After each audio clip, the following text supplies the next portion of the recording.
Big football day. Eric Weddle's going to join us at noon. We've got Dishin' with Dev at 1 o'clock today. And James figured out something new on the YouTube, so you could actually – it's like premiering. It's like a big deal. We've made it into a premiered instant of some sort.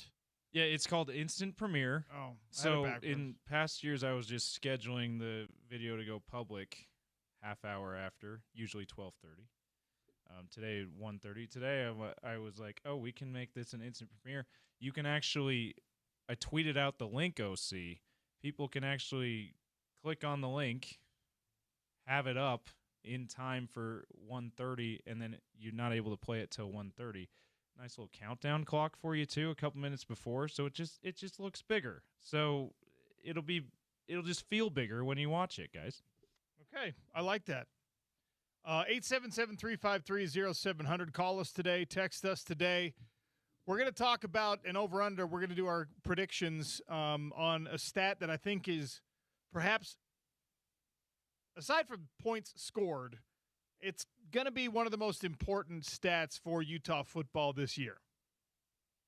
And we're still getting into the minutia a little bit, but we're going to get into that one. It's already up on Twitter. The over-under question is already up on Twitter, at RealOC Sports. It was a weakness from last year's defense. It was a weakness from last year's team, and it's not something we're accustomed to having to say that about. Rushing defense. Will the Utes surrender over or under 125.5 rush yards per game? I'll tell you how I got to that number here in just a little bit, but go to at RealOC Sports on Twitter. Text us at 877-353-0700 and tell me whether or not it's going to be over or under 125-ish yards a game given up by this Utah rushing defense. I'd love to hear from you if you want to call in and talk about it as well. 877-353-0700. At the risk of being overly redundant, because I've started the show the last 2 days with this conversation about boomerang players and rollback players and bounce back players and whatever else in football and how it's affecting the decision-making process, it's affecting the voting process, it's affecting the revenue process potentially, if people continue to explore that now rules violation in different conferences. Well, the Big 12 was always going to be more important to hear from for Utah fans, for BYU fans, because, of course, that is the conference that our local teams play in. The Big 12 conference unanimously voted to ban former professional athletes from returning to compete, and here's the caveat, in any conference-sponsored college sport. So they made the clarification that it's not just football. It is not just basketball. There's not a huge amount of pro opportunities in softball and in gymnastics. Baseball, this does come into play, I guess, at some point. So the ban applies to all sports, all right? And again, unanimous vote from everyone in the conference to ban professional athletes or former professional athletes in every sport. As far as I know on the football front, this is not going to affect anyone in the Big 12. I guess Texas Tech, who added Tommy Castellanos in the transfer portal yesterday as a second quarterback, this would apply to now the Texas Tech Red Raiders, but they're a week away from kicking off anyway. There wasn't going to be a quarterback battle. That was a depth proposition. And look, it's a high-quality depth proposition for Texas Tech that now they're potentially getting chastised and reprimanded and told no on two quarterbacks in the same offseason. The Sorsby one, a lot more high-profile for obvious reasons, but this one coming in could be, I guess, considered a casualty of the new rule announced. Now, what defines a former professional athlete? That is going to be a lot more important, and that's what's going to play into, again, what affected Utah basketball and potentially what affects BYU basketball, who is celebrating right now because Jackson Kohler was given the green light to come back to college basketball and end up at BYU. He was exploring his NBA opportunities and in the transfer portal at the same time. He was one of the many players who said, wait, I exhausted my eligibility under an old rule set that's no longer real. I should have one more year of eligibility. We talked about this a lot on the show yesterday. He spent 4 years at one of the premier basketball programs in the country, and now BYU makes sense for him. But will it actually happen? To be ruled a former professional athlete, an athlete is ineligible if they signed a professional contract. If they were listed on a pro league roster, or if they declared for a professional draft and did not withdraw their name in a timely manner before the deadline, which, again, in the NBA, there has been an allowance to go explore, talk to agents, figure things out, get some feedback from scouts, maybe do a combine. And then if it's not going to work out for you, you withdraw your name from the draft. You go through a formal process to do that. And when you withdraw your name from the draft, you are eligible again to play in college basketball. That's been going on for 5 years. This is a new thing, and specific to Jackson Kohler at BYU, it is particularly intriguing because apparently there is some dispute as to whether or not he actually ever signed his 10-day contract with the Utah Jazz. Oh, so that Exhibit 10 Summer 10. League, he may not have actually put pen to paper? Which doesn't seem like that's likely. Doesn't seem likely. That could just be, and I'll be fair to all of you out there listening, that could just mean being regurgitating Cougar board nonsense. But there is something out there, some dispute. I think it came from a relative, a dad, whatever, of Jackson Kohler. Like, hold on a second, we never signed that contract. Yeah. I don't know how you play in summer league without signing the contract. I mean, pro front offices, they've got teams of people in charge of that stuff. Like they're usually pretty on top of that stuff. By the way, maybe Exhibit 10 contracts are not. Maybe they don't pay as much attention to those. I'd be surprised if they didn't. But you remember, every year there's been at least one player. Jazz have had this going back. The first one I can remember is Trey Lyles, going back 10 years now, where he didn't play the first few Summer League games because he hadn't officially signed his rookie contract yet.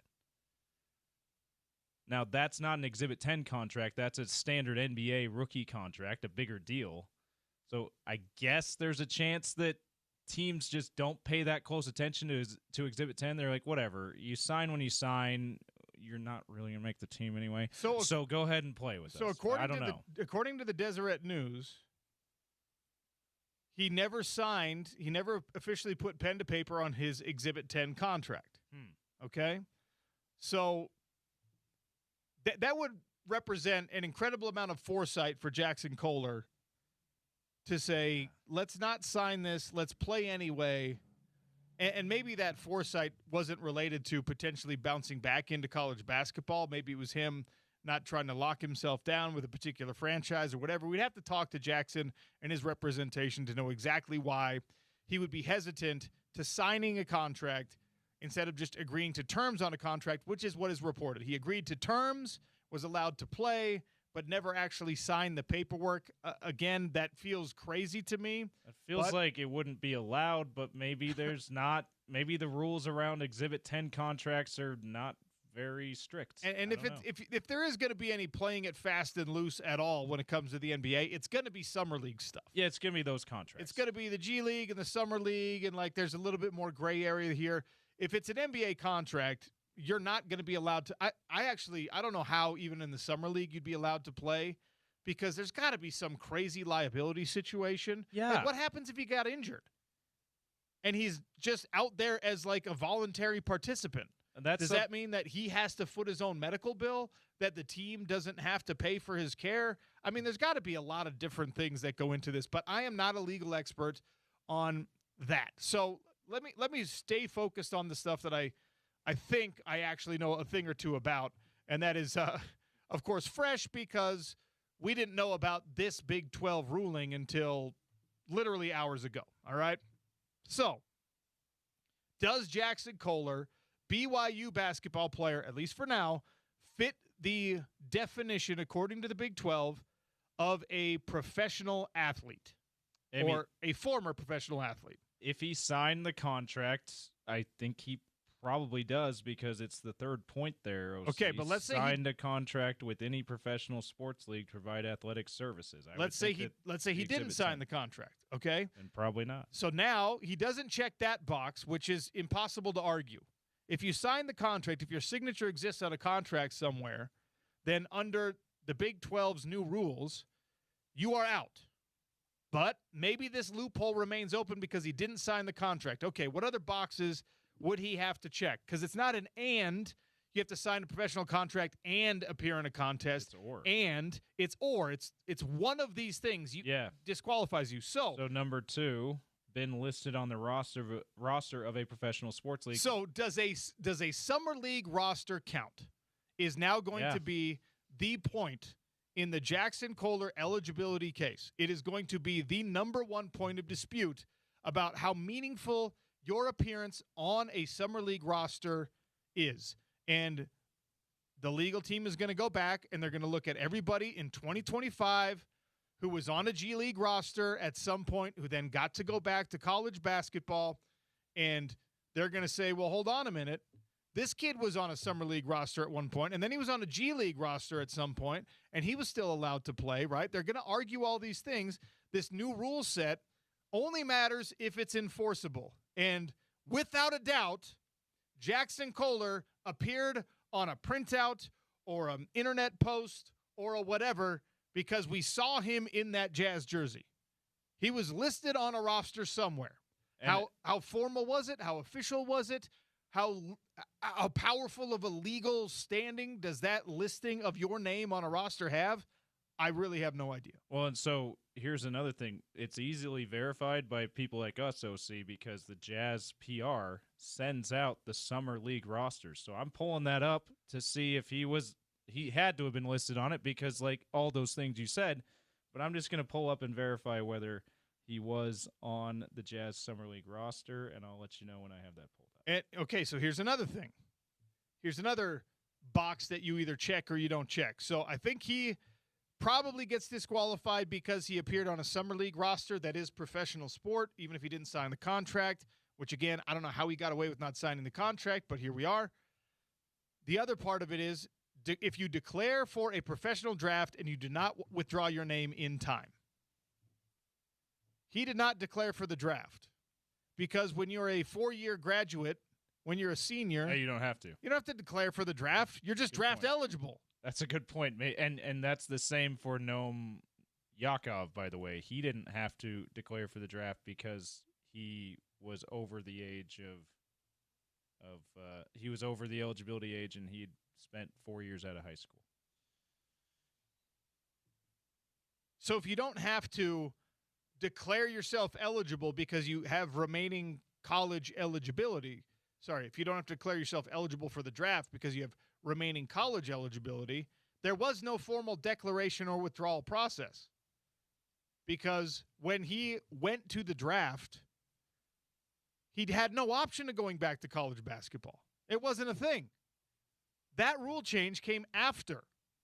And then that 5th year being added on for all of his younger peers had Jackson Kohler and many other players, to be fair to BYU and to be fair to Jackson Kohler, had many other people.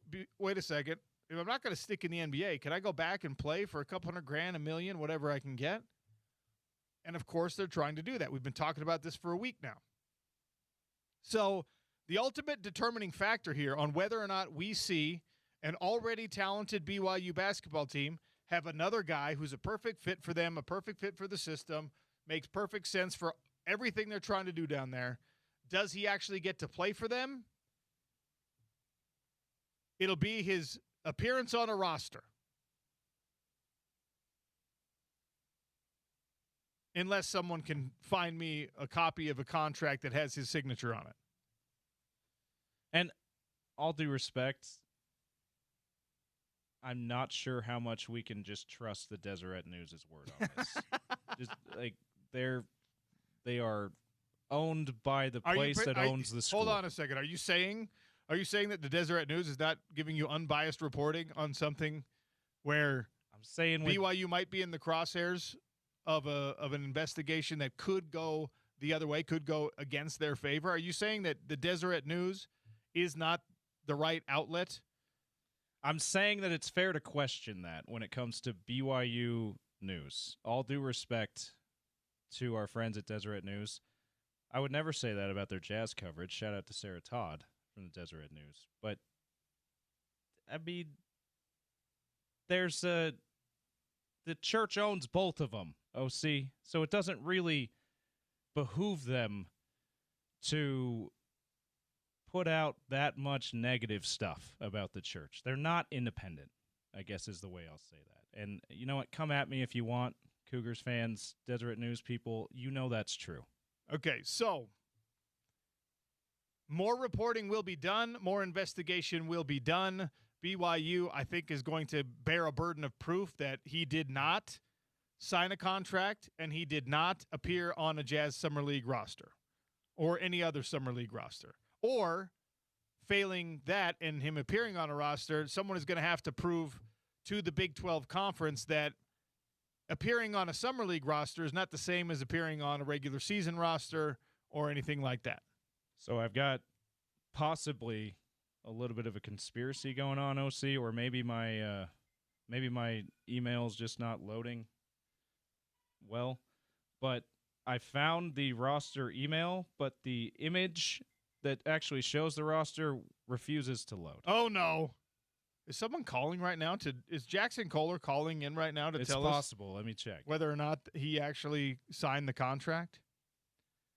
If I just look up the Utah Jazz Summer League roster, I hear here I am at Basketball Real GM, and Jackson Kohler is on that.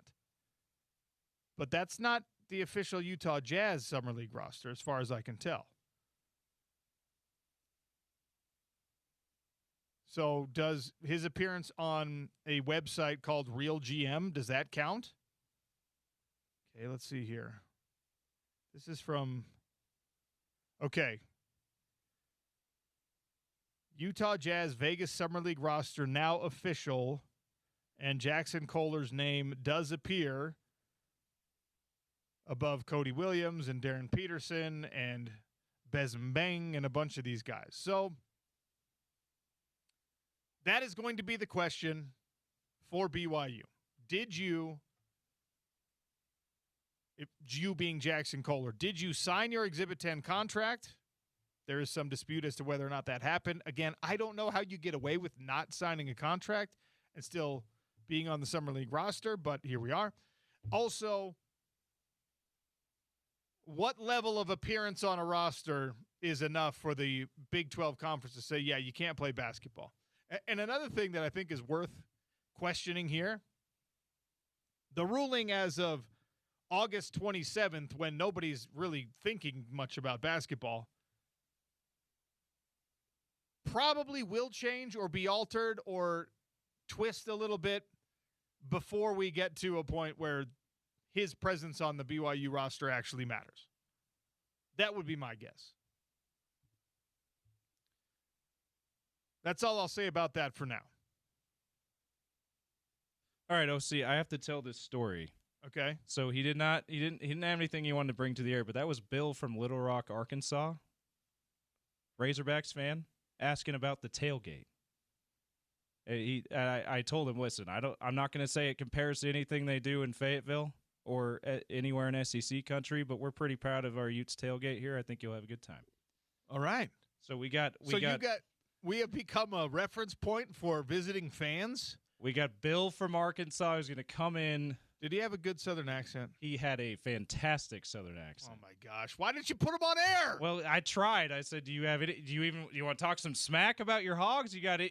Questions you want for our host here, Sean O'Connell?" And he's like, "Nah, I don't want to come on. I got no smack for the Hogs this year." I love that. Well, Bill, thanks for calling in. I'm glad you did that. 877-353-0700. If there's anyone else in Arkansas who wants to talk, and I don't know if Bill's ever been to Salt Lake City before or to our beautiful home state before, but I've been to Arkansas, and there's some natural beauty there. The natural beauty in Arkansas is less related to the impressive mountains that we've got, I should say. They have the Ozarks there, right? Obviously a lot smaller. A different breed of mountain. Yeah. And I think that is going to be like when people from North Carolina or from people from Tennessee or people from Arkansas or people from really anywhere east of the Rockies. But from a mountain region. From a mountain region, when they see these mountains, it's kind of like, oh. It's kind of like how we, What I didn't know about your mountains. We all enjoy a beach down at Sand Hollow. We all enjoy a beach at Pineview Reservoir. Bear Lake, Lake Powell when there's water. Yeah, we all enjoy Paradise Beach Resort. Lake Mead when there's water. And then you go to like the real beach. You're on the North Shore and you're like, oh yeah. Not all beaches are created equal. That's what the Arkansas folks are going to experience with the mountains. Great Salt Lake when there's water. Sorry, do you want me to keep doing this bit? No, stop doing the when there's water thing. We're going to get, by the way, a wet winter. I'm calling it right now. Well, El Nino, super El Nino all around the world, OC. We're in a spot where, equal chances we could have dry winter, equal chances we could have a wet winter from what I've seen. So let's have the wet winter. How about that?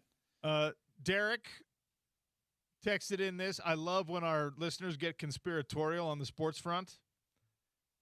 One could assume that if Kohler didn't sign the 10-day only to end up at BYU, it could sound like tampering from the owner and donor. That's now, Derek the mailman, by the way. That's the other Derek. Derek H is our daily texter. We also love to hear from Derek the mailman. Shout out to you. Here's the thing. I genuinely love when people put on the tinfoil hat and they're just like, well, I cannot imagine a situation where Kevin Young or any of the Ainges or Ryan Smith had that level of, hey, wait, I like this guy so much that I'm going to let him skirt the rules and play on my professional summer league team without signing a contract just in case we can get him back at my alma mater. Pablo Torre, find this out for us. Do we have more owner salary cap circumvention? I don't know a good sports conspiracy. This would take me deeper down a rabbit hole than I could ever expect to go. To your point, we didn't know that there would be 5 for 5 until, I guess Summer League may have still been going. Was it mid-July that we knew? But it was after games had already started.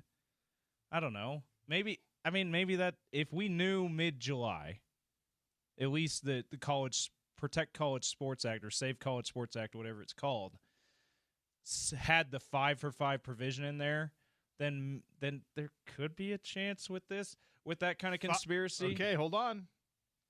The 5-year age-based eligibility model was implemented June 23rd, 2026. That was pre-Summer League, folks, if you're keeping track at home. Derek the mailman, you've really sniffed this out for us. This is quite the conspiracy theory. By the way, I'm not saying that I think it's true, but it's quite the theory. If Ryan Smith has this level of bandwidth, where he is at the top of a multi-billion-dollar sports empire, and is also like, wait a minute, could we get another year out of like a B+ power forward for BYU? One of the best big men in maybe the best basketball conference in the nation last year. I say maybe. Obviously, the SEC and Big 12 country was really good too. So, I love it. But the eligibility model as it exists right now in college football, the Big 12 is saying, and there's another caveat that separates the Big 12 from a lot of these other, it's every single sport. You cannot come back and play in any sport because the Big 12 knows that while bounce back guys from the NFL are probably going Big 10 and SEC, the best basketball conference in the land is the Big 12. So bounce-back NBA guys want to play Big 12 basketball. And they're going to have something in place to manage the basketball rollbacks more than the football rollbacks. But like the Big 10, like the SEC, the Big 12 put out official language yesterday saying, no, you can't come out of the pros if you were on a roster, if you signed a contract, if you declared for a draft and did not withdraw in a timely manner, you cannot play in the Big 12. And the caveat that I love, I don't know how enforceable it's going to be, they said, regardless of what the NCAA says about your eligibility, we say you can't play here.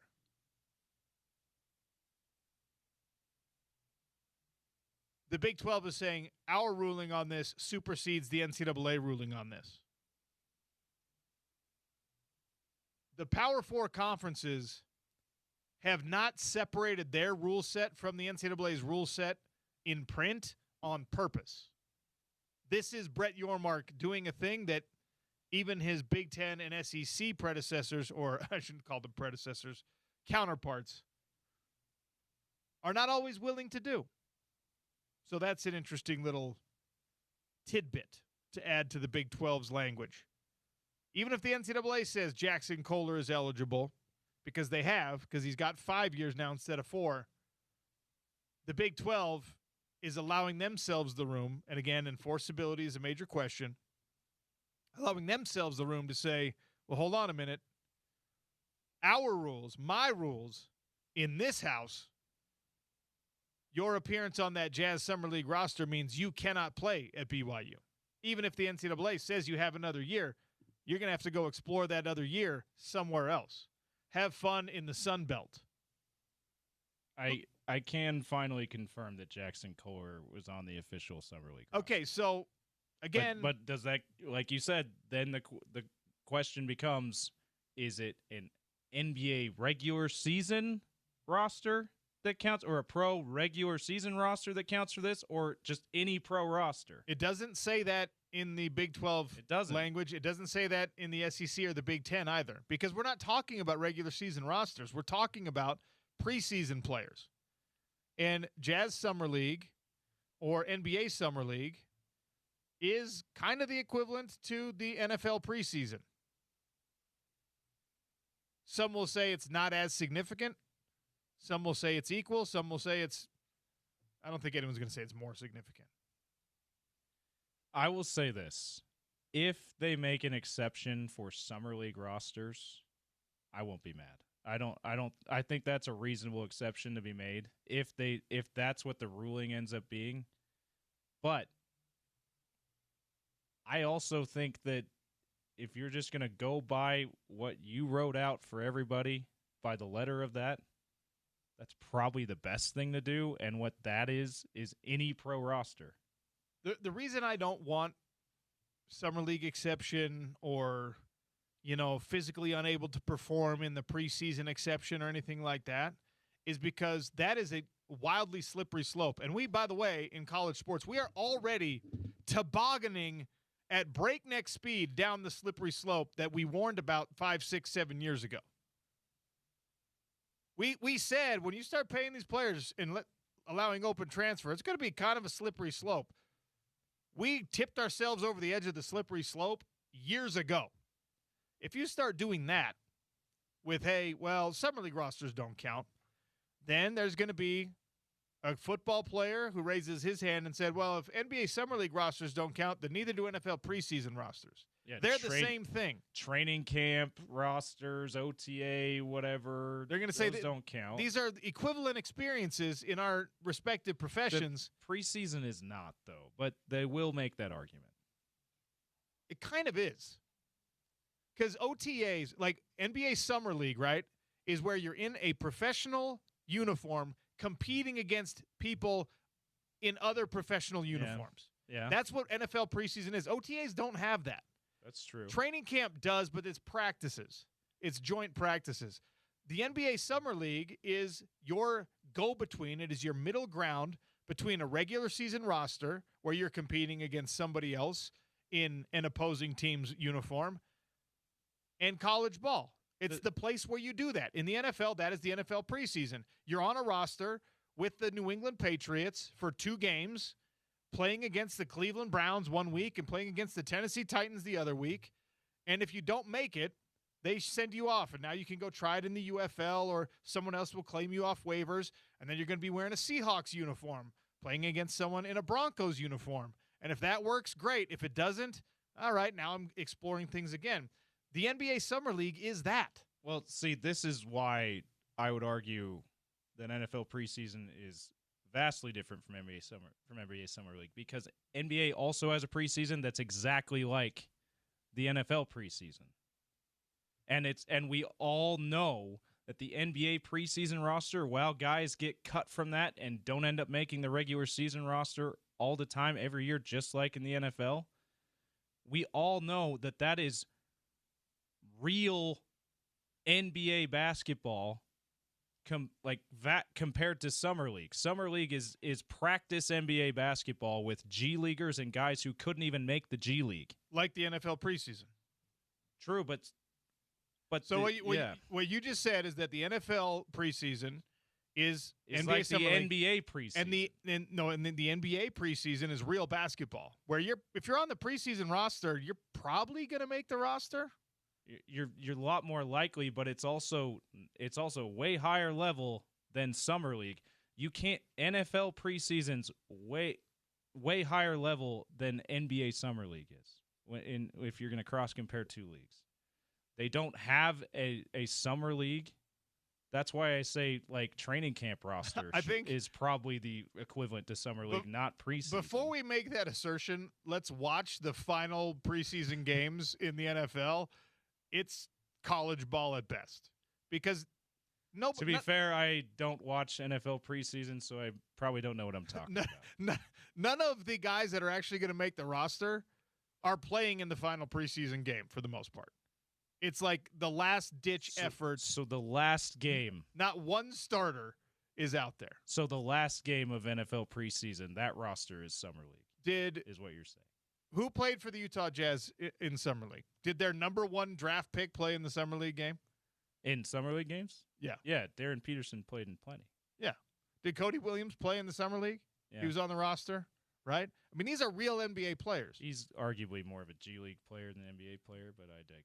So at the end of the day, if there are equivalents between the NBA and the NFL, if you're going to be the lawyer who has to argue that the Summer League is not real basketball, yeah, I'm going to argue against that. And if you're the NFL guy who says, well, hold on a minute, I played in an NFL preseason game, that's not the equivalent of Summer League basketball, I'm also going to argue against that. I'm going to say, yes, it is. Because, like, the veterans don't play in the preseason. The guys that the Hall of Famers, the future Hall of Famers, they're taking like 4 snaps, maybe. But isn't there plenty of guys who are in the rotation, if not starters, who play multiple preseason games? Sure, there are.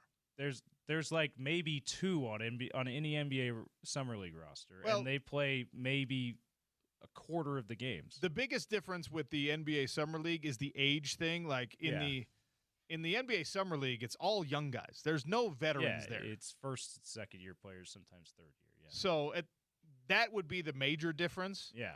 But to bring it back to the original conversation here, what it is it's a question about whether or not that is pro basketball. Yeah. And I don't know how you make an argument that it's not pro basketball. It is technically pro basketball, which is why I'm like, the best thing to do is for the Big 12 and all these other conferences to go by the letter of the law that they're laying out right now and not get in the weeds like we've started to do on this show. Well, like, what's real basketball? What's real not?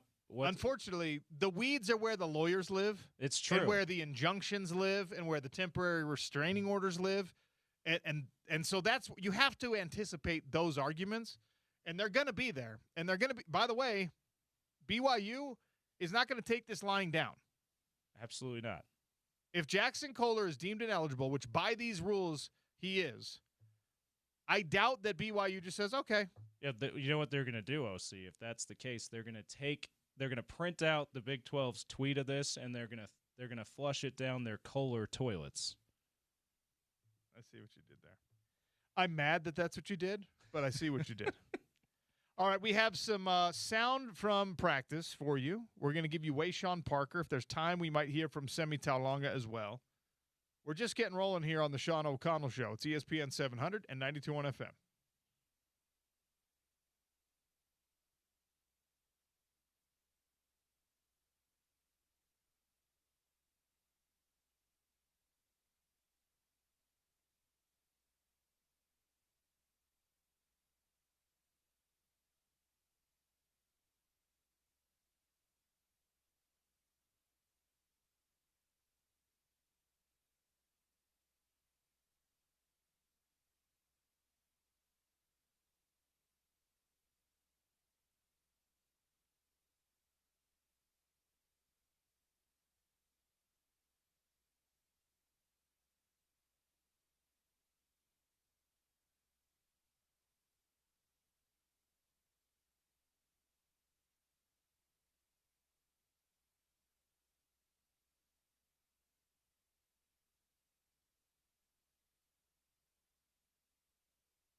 Utah football coverage through camp and all in this preseason brought to you by CenXL, JBR, Beer Bar, Citric Cooperman, Big O Tires, Sound Warehouse, your Utah Toyota dealers, and more right here on your home of the Utes. We've got an archive on the ESPN 700 app now of Camp Sound, and we got more. James was up there, what was that, Tuesday, Monday?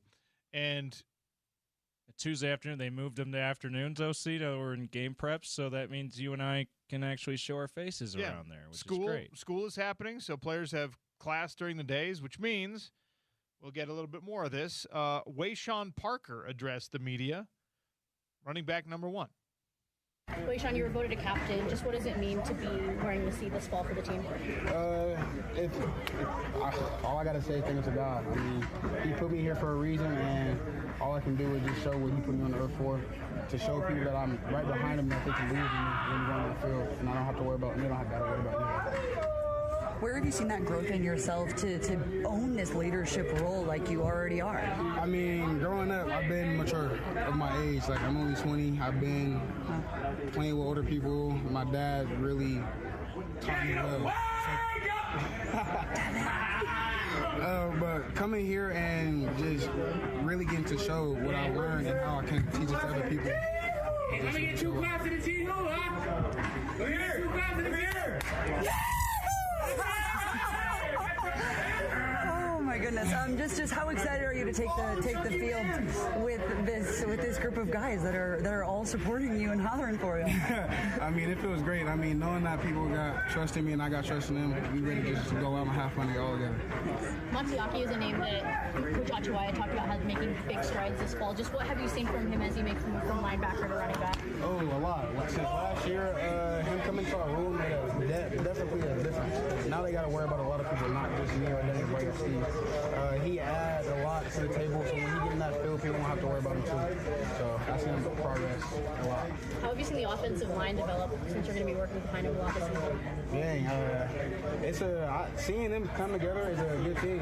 Since the spring, the communication that they have with each other and the chip that they got on their shoulder to prove to people that they can do what they do, just happy to see. Did you feel a different energy now that school started and fall camp's over and it's afternoon practices? Like, did you guys feel like more hype out there? How is it the energy changed? I mean, the energy hasn't really changed. I mean, it's just that the week's getting closer, so everybody's getting more hype. It's we try to play against each other. We want to go show other teams what we can do and show other people what we can do. So when it comes down to that, it's just we ready. How excited are you to be back at Res in a week? Oh my God, I'm so excited. It's just been on my board. I've been thinking about it every day. Wayshawn, you guys got that rhino position sometimes with Semi. What's it like having him lead the way for you? I mean, Semi and Sione, shoot, when we go out there, we're finna have a ball. I mean, they always tell me, just follow me, I got you, and I just do what they say. Is it crazy to see the speed those guys have at that size? Yes, it is. It's surprising. So when they get on the full burst and nobody can catch them, I just be like, yeah, I seen that in practice. Are people sleeping on Sione, you think? Because yes. I think everyone knows Semi, but yeah, people are sleeping on Sione a ton. I mean, once he get his shine and when his number get called, he gonna show, and I got my trust in him. Wayshawn Parker is one of the players I think I'm most excited to see play this year. Not only because he was excellent last year and he had 5.5 yards a carry. When you hear his teammates talk about the amount of work that he put in, when you hear his coaches talk about the amount of work that he put in, it's cliche, but it pays off, right? If you were ever in any kind of athletic scenario and you had a teammate who went above and beyond the already demanding schedule that you're being asked to, the running schedule, the lifting schedule, the training table, if you have any bumps or bruises, it's a lot. And it's mentally exhausting sometimes. It's certainly physically exhausting. And there are a lot of guys who that's the end of it. And that's totally fine. You do what is required because what is required is already insane. There's always 3 or 4 guys, though, that stay after practice, that do a little bit of extra lifting, that do a little bit of extra stretching, and everyone we have talked to about Wayshawn has said that that is him this year. That is encouraging for me. At the end of that conversation, he was asked about everyone's favorite topic of discussion, the Rhinos, and one of those guys, Semi Taulonga, also spoke with the media. All right, the last time I at least talked to you, you were trying to just take on, you kind of made that big appearance on the football field and everybody noticed you, and now you're in this system for another year. Just how are you feeling when it comes to owning your role with this football team? I think that's something Coach Scally kind of embeds within our culture, is owning your 20 square feet. As far as I feel, I mean, it's nothing new. Just kind of attacking the problem every day. Going out there to the field with my guys and just going 110% every day. Just working, trying to approach the goal. You know, just Big 12 championship and just national championships. Coach talked about your willingness to switch positions and just be a team-first guy, and he even admitted that's something that he wouldn't do when he was back in his playing days. You know, what does that say about you, just your willingness to do anything for the team? I think that's a big compliment for coming from, was it Coach Scally? Mm-hmm. Oh, man. It's funny because I'm scared of Coach Scally, but I think it's a big compliment coming from him, so, yeah. You were announced the leader of the Millie this year. Just what does it mean to be able to lead the team in that? It's a big honor, most definitely. I didn't think I was going to have ability, or not ability, but be the one to lead the Millie. I'm taking pride in it and taking pride in my culture and just leading the team in it. Sammy, not too long ago, you kind of went viral. Barstool Sports picked it out. What was it like to be like, oh my gosh, they're talking about me now? It was shocking. It was definitely, I wasn't trying to get over my head. I mean, it was just practice. Just trying to get a look at with our defense, but definitely seeing Barstool posting it kind of made me feel like, okay, this is definitely bigger than what it is, but yeah. Coach Scally just said that people are sleeping on Sione. What does he bring to this Rhino room, and do you think people are sleeping on him? I'm actually so glad you brought that up. A lot of people don't know about Sione. I'm excited to see what he's going to showcase this year. I won't say too much, but Sione is going to be one of those guys. Sammy, one of the more unique capabilities, I think. A guy your size can move your speed. What's it like going up against guys and potentially like small DBs where you're like, hey, I'm going to overpower you here? I kind of hope we kind of get those looks to, just be me and the DB, and I'm just excited to see what it's going to be on the film. Yeah. Can you take me through what it's like playing alongside Wayshawn Parker and how you two make each other better when you guys are challenging each other? Yeah, me and Wayshawn, so I'm the runner position, of course. Wayshawn has that trust in me and Sione just lead blocking for him. Yeah. And just off the field, he's been inviting me, taking care of me. He's kind of like the older brother to me. So, yeah, I just love being with Sean, and, excited to see both of us kind of just putting work out there together this year. How has Luke Wells helped you kind of raise your game? Luke Wells is a great coach. I love Luke Wells. Kind of iffy at the beginning because, new coaching staff and everything, but over the time, he just grew on me, and I'm 100 and 200% trusted as a coach was in what he's working with our tight end room. We're going to get some more catches this year? I hope to. Do you have a goal for how many? My goal for myself is at least 4 touchdowns. Been working. 4 touchdowns. Semi wants 4 tutties. He was asked about catches because, of course, that's where we've seen him deployed as a ball carrier. But multiple coaches have said that, you might see us handing off to those guys as well out of those Rhino packages. That's like Jerome Bettis, Refrigerator Perry type stuff. I want a good old-fashioned, triple I formation, okay? Am I handing it to the first guy, the second guy? Maybe some wishbone action? How about triple rye formation, triple rhino? Am I taking it myself? Am I handing it off to Semi? Am I handing it off to Sione?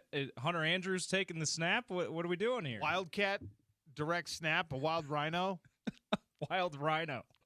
Just good luck, defense. I think technically it's just the 2 guys that are rhino, but you'd incorporate Hunter Andrews if that were the case. Do you have to, if you're an opposing defense, and you both Sione Motuapuaka and Semi Taulonga are defensive linemen by build, okay? So do you just, if they're on the field, you're like, all right, crap, we got to add another D lineman. You just have to put another D lineman because you can't. And then play action and go. Because you can't trust that a linebacker or a DB is going to bring those guys down. Yeah. Even if they're just lead blockers, you're like, well, we need somebody that's somewhat equal in equivalent size in order to stop their forward momentum. I just hope, OC, that the way that Semi and Sione are implemented in the Rhino this year is as fun as my imagination is picturing it will be. That's all I hope. If it's not as effective, fine, figure out how to do something else, but I just want it to be as fun as it seems like it will be, because I am picturing, and Semi said it there, he's when he sees a DB for the first time, he can't wait to try to run him over. Like, I'm picturing that stuff. I'm picturing some of the stuff we saw in the BYU game, which was a lot of fun from him, and handoffs to giant defensive lineman sized guys. Like, that's just feels like it's going to be a lot of fun to watch. Fingers crossed it goes as smoothly as we think it does. Again, Camp Sound and Practice Sound brought to you by our great sponsors, CenXL JBR, Beer Bar, Citron Cooperman, Big O Tires, Sound Warehouse, and your Utah Toyota dealers right here on your home of the Utes. All right, a PGA Tour leaderboard update is coming. Eric Weddle joins us in 9 minutes. It's the Sean O'Connell Show on ESPN 700 and 92.1 FM.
from Jackson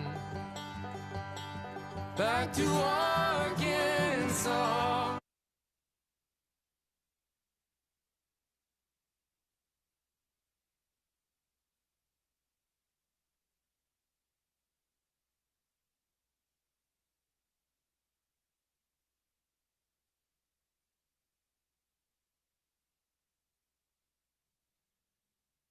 Shout out to Texter 0303.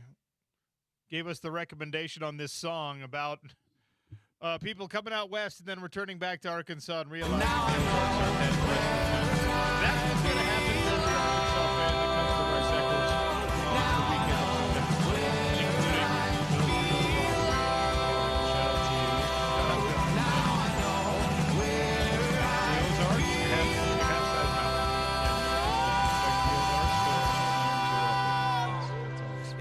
To be fair, there's never been a great television show named Wasatch. That's true. So the Ozarks have that on us, even though that's after Lake of the Ozarks and not the Ozark Mountains necessarily. That's but what I was just going to ask. I haven't checked out Ozark yet, but it's not about the Ozark Mountains. Well, I mean, it's about it's about Arkansas. Well, it's about stuff happening at Lake of the Ozarks, which is derivative of the Ozark Mountain name. Gotcha. So it's, so it's by extension tied to it somehow. Anyway, before we get to Eric Weddle, we have a PGA Tour leaderboard update coming at you from the Tour Championship. You Went to Golf by Worldwide Golf is asking you right now, take advantage of a 50% trade-in on all new inline golf clubs. You can browse hundreds of new inline drivers, fairways, irons, wedges, and putters. Get 50% bonus in trade-in value right now at You Went to Golf. All up and down the wall. To do when I get golf things wrong, go for it. Victor Hovland, 5 under. He's not through his first round yet. He's just through 12. He's one shot up on second place Minwoo Lee. Ryan Fox and Adam Scott, Robert McIntyre are tied for third at 3 under, 2 shots off the lead. And to round out the top 10, you got guys like Tom Kim, Alex Smalley, Patrick Cantlay, Gary Woodland. Shout out to you, my guy. What a great story he's been. 3 shots off the lead, tied for 6th. And that's your PGA Tour leaderboard update from the Tour Championship leg of the FedEx Cup brought to you by You Went to Golf. I definitely understand everything about these PGA Golf Championships and Tour Championships and which events matter more than the other ones. I definitely don't need clarification on any of that. Absolutely not. Because I have it down and dialed already, courtesy of You Went to Golf by Worldwide Golf. All right, we'll take a quick one here. We'll come back with the Utah football legend and head coach of the Rancho Bernardo Broncos, Eric Weddle. That's next on ESPN 700 and 92.1 FM.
Our next guest is a Utah football legend, I believe a future NFL Hall of Famer, but most importantly, he is the head coach of the Rancho Bernardo Broncos in sunny San Diego. They are 1-0 with a contest against Brawley, the hated Brawley Wildcats, coming up this Friday at 7:15 Pacific time. Eric Weddle, kind enough to join us. Coach, how are you? Murph, a.k.a. the real OC, a.k.a. Sean O'Connell. My brother, what's going on? You tell me. What's the best thing about being 1-0? The best part is the chance to go 2-0, baby. So we got the Brawley Wildcats coming to town. You know, they're gonna be mighty. They're gonna be fierce. They're gonna be accustomed to the heat that we're experiencing down here. Not sure how it is up there in the Great Salt Lake, but man, hitting 100 digits out here is kind of very seldom. So they're going to come out here from out in El Centro, and they're going to come and bring it. So we got to match it and take it to them. Close game in week 1, right, against St. Augustine, 28-24. How'd it play out? Holy smokes! Yes, we had to score 21 in the fourth to pull it out, and honestly, like, you know, we're honest on the show, and for one, Gage did not play quarterback very well for about 3 quarters, and I don't like to make excuses. Others do, but wasn't seeing it. Wasn't processing well, was playing more of a running back than he was a quarterback, which we've been trying to work on for 2.5 years now. And but when his best was needed, we got it. And on that, you know, the last 3 scoring drives, he was 5 for 5 on the last drive and ran and threw the game-winning touchdown and really, like, settled himself down when we needed it. And it shows a lot of character and grit. He's playing both ways and was cramping and separated his shoulder and this and that. But dude's a warrior. Our team staying together, staying connected, not collapsing and pointing fingers, just staying the course. And so didn't play our best, but we found a way to win. And on the flip side, I got to give a shout-out to Palomalu's son. It was the single best performance I've ever seen a high school kid player have, like watching it live. He played running back. The team had 230 total yards. He had every yard of it. He had 2 rushing touchdowns. He ran for 180. He had 40 yards receiving. He played defense. He probably had 8 to 10 tackles. He had a sack, forced fumble. He had 2 PBUs. And he had a punt return for a touchdown. So this guy single-handedly, which I told going into the game, there's a reason he's a Stanford commit and a legit football player on all fronts. But again, you got to give our props, got to give our kudos. But at the end of the day, the Broncos won, and it was closer than it should have been. But those type of games will help us in the long run. That's a wild thing. I mean, I love our Utah high school football. There's not a lot of occasions where you're going to be able to go to a random game on a Friday night, and Eric Weddle's on one sideline coaching his son, and Troy Polamalu is on the other sideline, and both the sons are on the field. That's pretty bananas what Southern California provides on that front. It was very surreal. You know, I saw Troy after the game, and we visited. Just an amazing. I've looked up to him, and to have our boys basically going back and forth. Like Gage, Gage played well. Didn't play his best, but he ran for 150 yards and 2 touchdowns. Like, had a pick on defense and 8 tackles. Like, he did his thing and kept us in it. And then Troy on the other side, it was like Troy with the carry, tackled by Weddle. Then it was like Weddle running the ball, tackled by Palma. It was really insane, if I'm being honest. And then to have come full circle and have our boys after the game and talking to Troy and just reminding like what we're trying to do with the community and kids, and then obviously helping out our own kids, trying to be their very best. I love that story. What I don't like is the standard, right? When you're like, I didn't play that well, and then you rattle off stat line that would be anyone else's career game. Okay, so flag on you for saying that, but here we are. It's all totally fine. We're just honest, like we tell how it is, and we coach it up, and we improve, and I expect him to play better this week, which he will. All right, love it. Let's move on. Let's talk a little bit of Utah football. So all reports coming out of camp, both publicly and in private conversation, that they were really happy with the way that things kind of came together, the pace at which things were coming together. What were you hearing from the guys you talked to, and what do you think of what you know, obviously not having been able to watch a ton of it, about a new coaching staff, some important remaking on the roster and things like that, but a successful camp in Morgan Scalley's first year? Yeah, I think I'm talking to the guys. I think I talk to Morgan maybe once a week, just checking in, just seeing how he's doing, how the guys, how he and his family are doing, like just being a friend to him. I know he probably gets that, doesn't get that a whole lot, and just someone to vent to and bounce ideas off. But I know he loves this team. He loves the players. He loves the direction that they're going. He loves the connection. He loves the physical nature that they are becoming, from winter workouts to spring to summer and now in camp. He's confident, silent confidence. He likes that they're being overlooked, like most of us over the course of our careers, and using that as motivation and inspiring the guys. And then, talking with position coaches, and they're pumped, man. They're excited.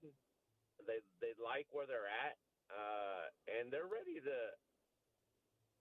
honestly, they're ready to shock the world and remind everyone who we are, but also what our aspirations are, and that's national championship. So when you're going into a camp where there are questions, right? You did it at every level. How do you make sure, right, when the question is not about you, because it never was about Eric Weddle, right? It's like, in this case, it's about the offensive line, the defensive line. What are you doing as a teammate to help get those questions answered, even if it's not something that you and your position room directly control? Well, yeah, you do it in a way where you're highlighting those question marks per se as a team, like the inexperience at this position group. How are they going to handle the adversity on the road the first game? And it's like, well, yeah, that's what leadership's for. That's what myself or the older guys or the coaching staff, like, there are things that you don't put a burden on those players or position groups or the young guys, and you put it more on yourself. So you try to highlight that and try to keep it positive, keep it moving. And also, I feel like when you get to a certain point in your career, you understand the big picture, right? You understand that it's not about me, and you try to instill that early on, especially like high school, and then college. Like you're always trying to like be the best player individually, but it comes a point where you're just like, man, I got to make sure like everyone else around me can be their best, so we can win and have the best shot at winning.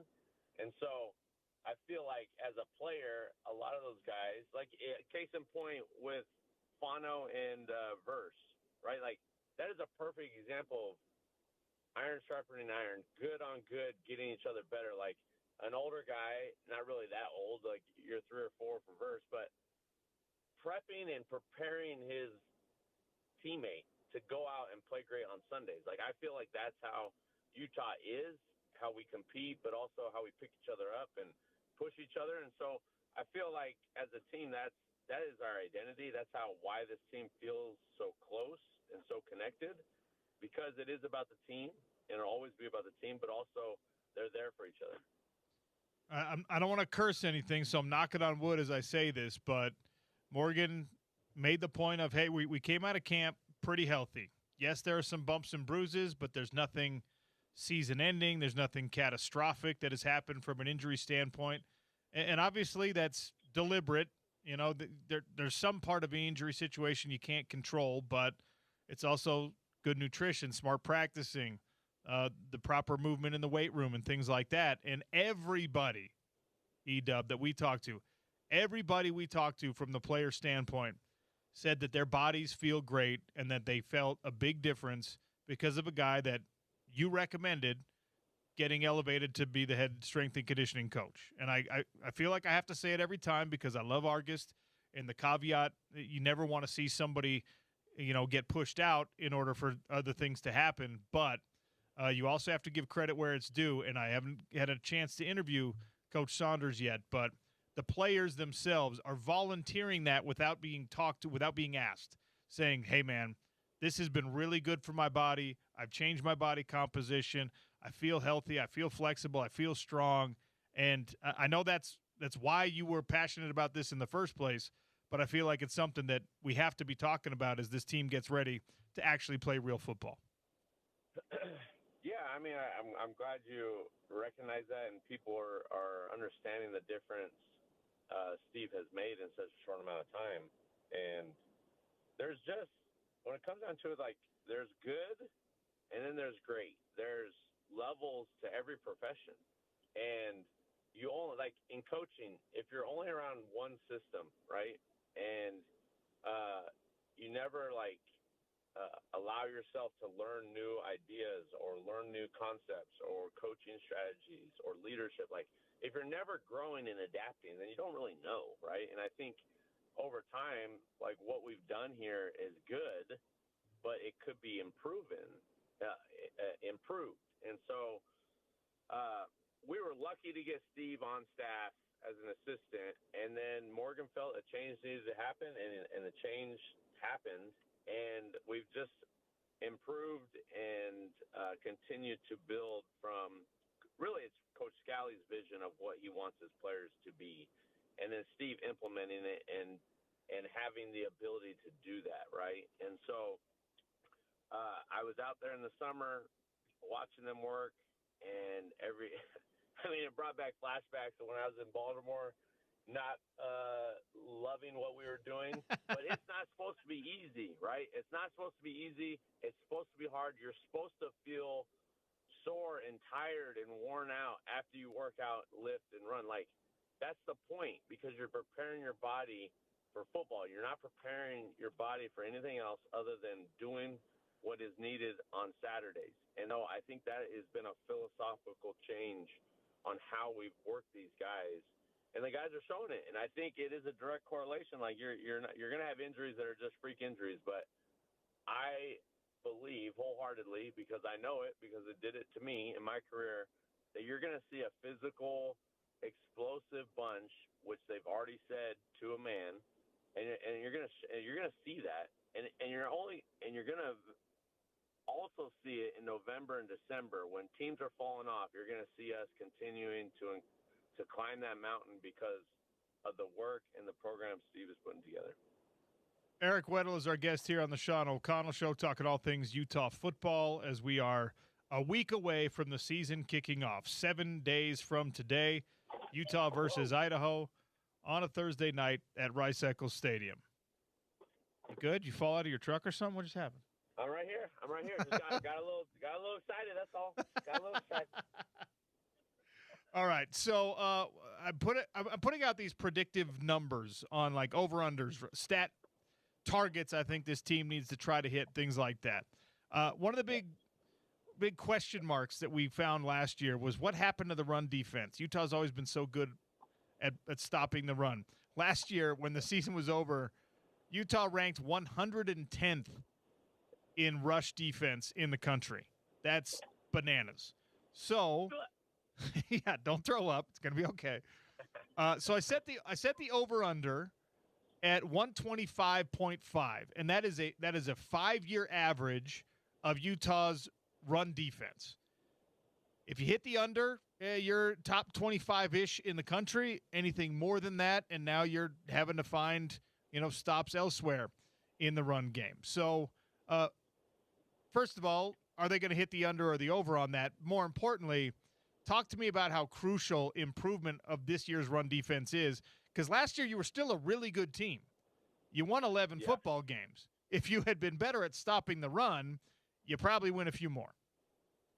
Yeah, I mean, you can't win a championship if you don't stop the run and run the football, or at least control the line of scrimmage. And you look at the past, I don't know, handful of national championships, they're usually top 10 in run defense, or at least yards per carry, and they're able to be efficient running the ball. Like, they still could air it out, but when they're running the ball, yards per carry, it's up there at least top 20. And I think I heard this from Coach Smart at Georgia, talking about why they do things and how they play football, and it just reminds me of Utah. And so the over-under, I 1,000% believe it's under, will be under, not just because of the improvements and the focus and how we practice and whatnot, but also I feel like we're going to be up in a lot of games, and they're going to have to be throwing the ball. When you say we're going to be up in a lot of games, what gives you that confidence? Well, the quarterback play, I see improvement. I saw work. I saw footwork and just timing, and I think the offensive creativity and just a little bit of, I think Coach Beck is a really good coach, and I think a little bit last year, I think the limitations of just a drop-back passing game was maybe correlated to Devin and not being comfortable in that aspect. So I think a year better and him understanding and seeing the field and just processing, I just see a huge jump, and he was really good last year, but I see a huge jump as the quarterback throwing the ball for the Utes. And so I see that. I see the skills on the perimeter being a huge asset. I see our running backs with Wayshawn and those guys. So I see a talent that maybe not necessarily we've had over the years. I don't know. It's not a slight. It's just reality. You got some studs on the perimeter. And I think our offensive line is going to surprise everybody, because I know the work, not just in the weight room, with Steve. Steve's had those guys since spring, right? He was identified to get the O-line, D-line guys going. So I know the work that he's had on them for 4 months, 5 months. And I think they're just a good group of guys with Jordan getting them right. And I believe in that. I believe in work. I believe in a group sticking together and playing for each other. And I think that matters. And so I believe that they're going to be a strong unit and only going to get better as the weeks progress. And watch out. So a lot of the conversation about position battles has been about that offensive line, and that drew the bulk of the focus for obvious reasons. But you have an interesting situation also in the safety room, and I think it's a good problem to have. But how would you as a coach solve this problem? Because there's 4 guys that have been starters at one point or been tabbed as potential starters or, the future or whatever. And then there's a couple of guys kind of around them that also probably good enough to play and be quality backups. When you got 4 dudes, do you rotate them through? Do you want one guy on the field or 2 guys on the field, the bulk of the reps, because you got to get into kind of a rhythm and a communication sort of, comfort? How do you handle that at a position you know better than anyone? Yeah, I mean, it comes back to it doesn't come back to, but I feel like if a guy has been warranted playing time, then they deserve playing time. That's through spring ball, through the past, through camp. If no one's really separated themselves, then hey, everyone's going to play, and then it'll work itself out. So on the flip side, I would like a little continuity. I would like more continuity, like the communication factor, and just those 2 guys rotate, being on the field and understand the game. But I know Rabbit and Jackson can move to nickel and can cover and do multiple things. So does one stay at safety so there's a foundation there, and the other one moves to nickel or star, whatever that is, and then another guy comes in at safety? I don't know how they're going to move those guys around, But at the end of the day, the best play, and if you're an impact player and you need to be around the ball, you got to do that. So it'll be exciting to see how that unfolds, and then who rises up and takes hold of that group and leads them, which I think they already are. But I'm just on the field, we'll see. Eric Weddle for another minute or two here on the Sean O'Connell Show.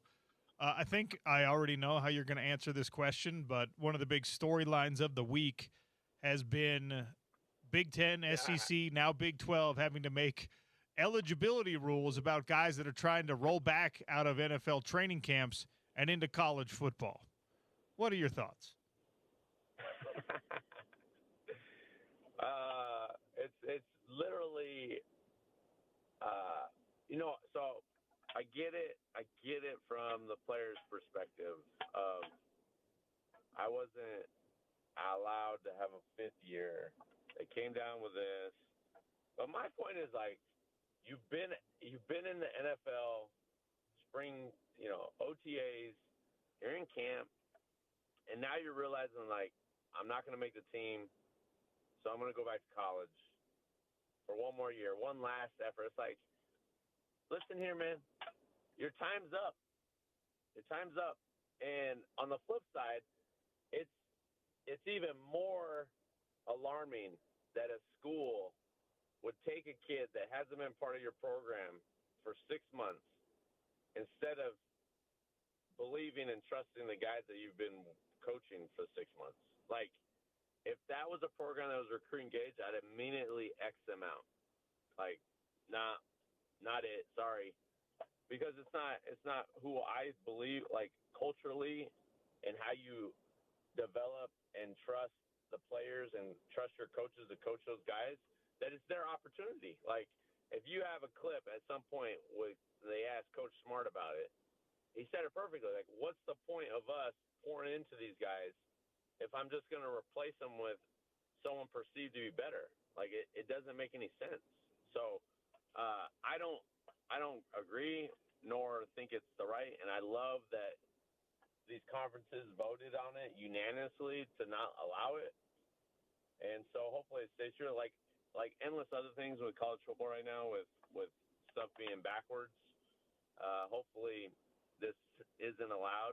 And then on the flip side, I don't know if you read, but the NFL passed that if you go back, now you're not allowed to come back and re-sign in the NFL, nor can you go into the draft of the 2027 draft. Yeah, you could sign next year as an undrafted free agent, but you are not draft eligible if you try to roll. So I think it's nice to finally that we're putting our foot down and saying, hey, no, this is not okay. The dream is to get to the NFL and make it, right, and earn it. And if you're just not good enough, then it's time to move forward. Come on. The dream for most people is not even within reach. For these guys that get so close, I do feel like some level of sympathy that, oh, yeah, dang, that sucks that you almost made it onto the roster, but just abandoning the possibility of practice squad and every other thing, because there are mechanisms that kind of hang around the league, and maybe you make the roster next year, right? And then to say, no, I'm gonna go back because Lane Kiffin's offering me $500,000 or whatever. I think you made a lot of good points there. And sorry, LSU, you can't have Gage Weddle now. Yeah, it just doesn't make sense. Like, okay, I didn't make it. There's a practice squad. Hey, there's the UFL. There's Canadian football. Hey, there's the onus of I need to improve and get better, not go back to college. Like, no, that's not the way to do it. You go the avenues that everyone has done before you. Not since it's allotted now, you're going to go back and take another kid's spot because you weren't good enough. No, that's just not. That's not logical. It doesn't make sense. And again, it's not. I don't think it's the kid's fault. I think they're just the realization. Hey, I was supposed to get another year.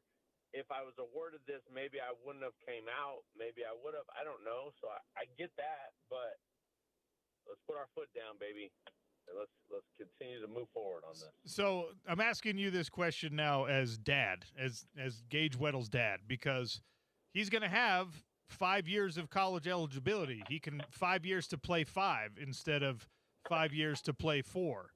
What are your thoughts on that? Because it's an extra year of NIL if that's a possibility. It's an extra year of physical maturity and development. It's also another year delaying a potential NFL future if that's, his goal. So what are your thoughts on 5 years to play 5?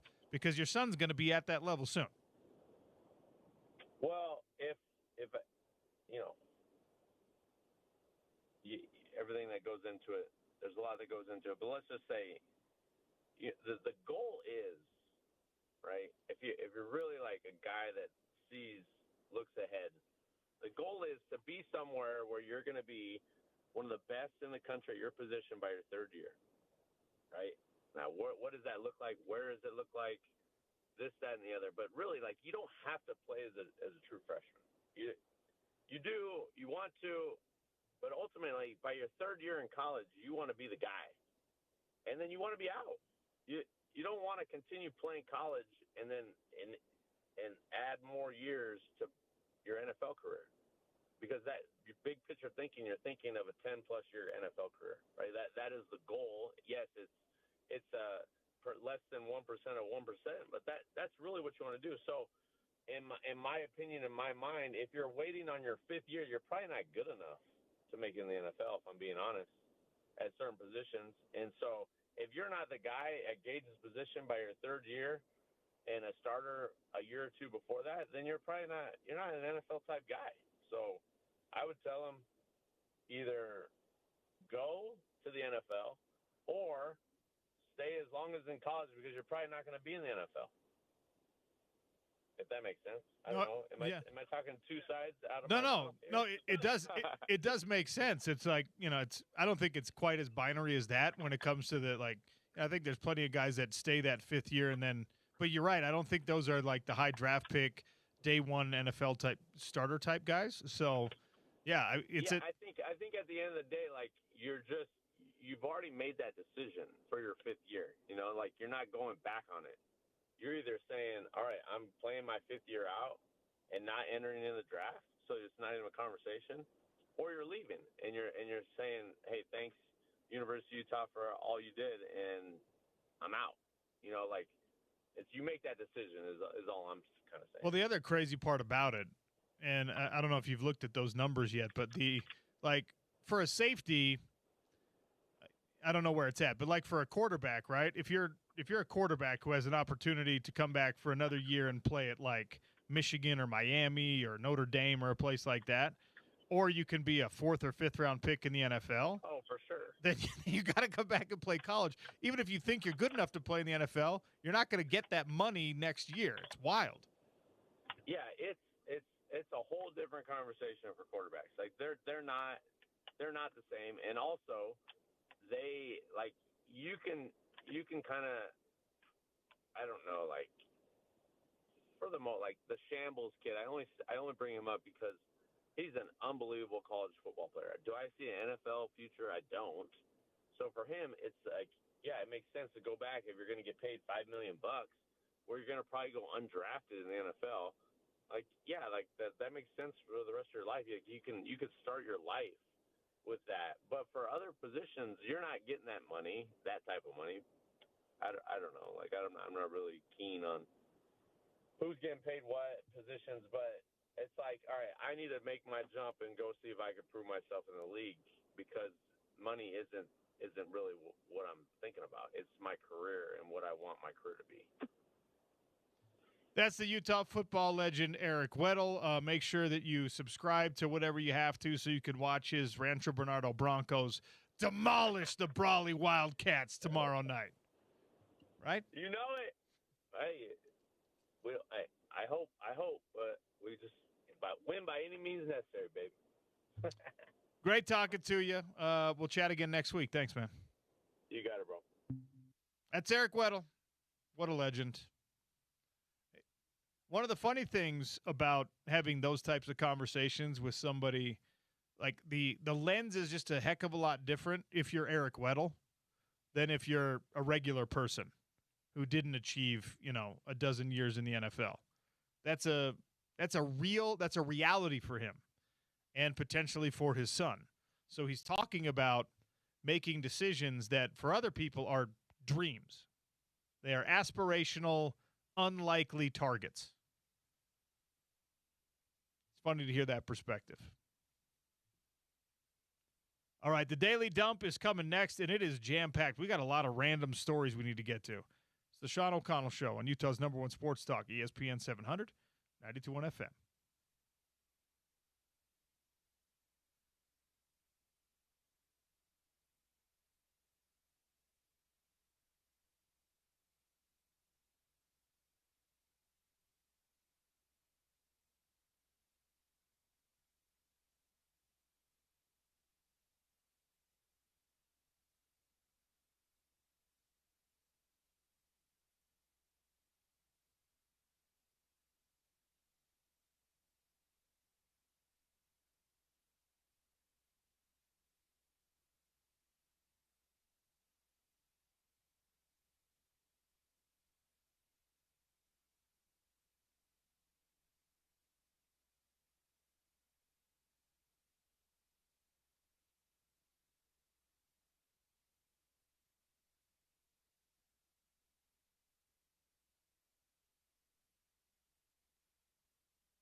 Valley Plumbing, Heating, and Cooling, also excavation plumbing. If you need that water line, that main sewer line changed out, you need a company that actually knows what they're doing.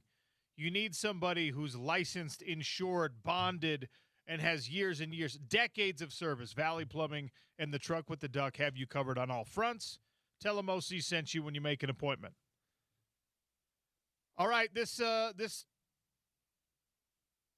we got like three stories here about things that are going away that we need to bring back. Or maybe we don't need to bring back. But at least one of them we need to bring back. By the way, Devin Dampier in 21 minutes. Dishing with Dev in 21 minutes. You can schedule that on your YouTube, apparently. James has created some kind of link that you can follow. Yeah, it's an instant premiere. So if you go to ESPN 700 at ESPN 700 on Twitter, you can find the link and you can set a reminder for 1:30 when the video comes out. And stay tuned to hear the audio version here at 1 o'clock. Okay, James, I'm going to give you an opportunity to resurrect one of the three following things that are all going away in sports, apparently. Thing number one. Michael Jordan as special contributor on NBA coverage. That ultimately, it was this huge announcement last offseason, and it boiled down to one sit-down interview with Mike Tirico that they then chopped up into multiple small segments and played over time. The special contributor role that Michael Jordan played effectively was one interview. So think about that one and how badly you want Michael Jordan back as a special contributor, okay? Also going away, being put out of its misery, the NFL Pro Bowl, or now it's the Pro Bowl games. The league has just said, you know what? We're not doing this anymore. We will still give players Pro Bowl recognition. And there are some folks who have contract escalators that are based on the Pro Bowl. All Pro has always been the more interesting one, but since 1951, there's been some recognition of a Pro Bowl, some version of the Pro Bowl, and it is the NFL's All-Star Game that never really caught on the way that the NBA All-Star Game or Major League Baseball All-Star Weekend or anything like that has, but now it's going away. There will be no alternates named because your Pro Bowler is still in the playoff. It's just, hey, you're a Pro Bowler, whatever that means. Yeah, it's like the All-Pro or All-NBA teams where you just get named as an honor. You're not expected to play anything, hence why there's no need for alternates. Can I tell you the idea that I had, and I actually gave to the original CEO of the PFL was a guy named Pete Murray, who is now, after being pushed out at the PFL, he is now working for the PBA, the Pro Bowlers Association. And I told Pro Bowlers. I told Pro him, Bowlers. Yeah. like, are you telling me that the casual viewer NFL fan in that 2 week in that weekend between AFC NFC Championship weekend and the Super Bowl, are you telling me that they would not tune in to watch Pro Bowlers be Pro Bowlers? Get it? Football Pro Bowlers play some games of bowling, You know I love this. You know I'm eating this up. This idea. You know this is right down my alley. It's down your alley. Ah. It's a pun-based idea, but wouldn't that be kind of like you fly him out, you have him go with that guy that, who do you think you are? I am. Yes, Pete Weber, I believe. Shout out, legend. You have him bowling next to like Zeke Elliott or somebody. It'd be fun. Mookie Betts, not an NFL player. Mookie Betts has bowled on the PBA before, so there's got to be NFL players who are also, closet good bowlers. You do the whole thing like tongue in cheek. You're just like, hey, you're a Pro Bowler this year, and you get to go do some bowling tournament. So you still get a free trip out of it. What you do is you don't tell them that they're actually going to be bowling, though. That's even better, and then you get their reaction like, hold on, I'm NFL.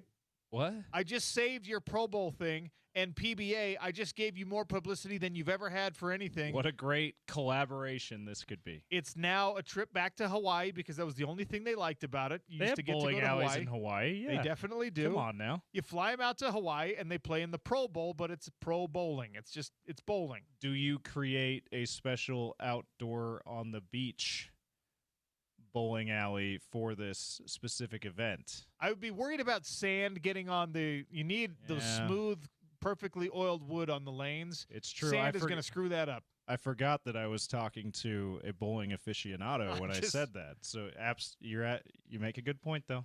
You know, my mom was in a bowling league when I was growing up. Was she?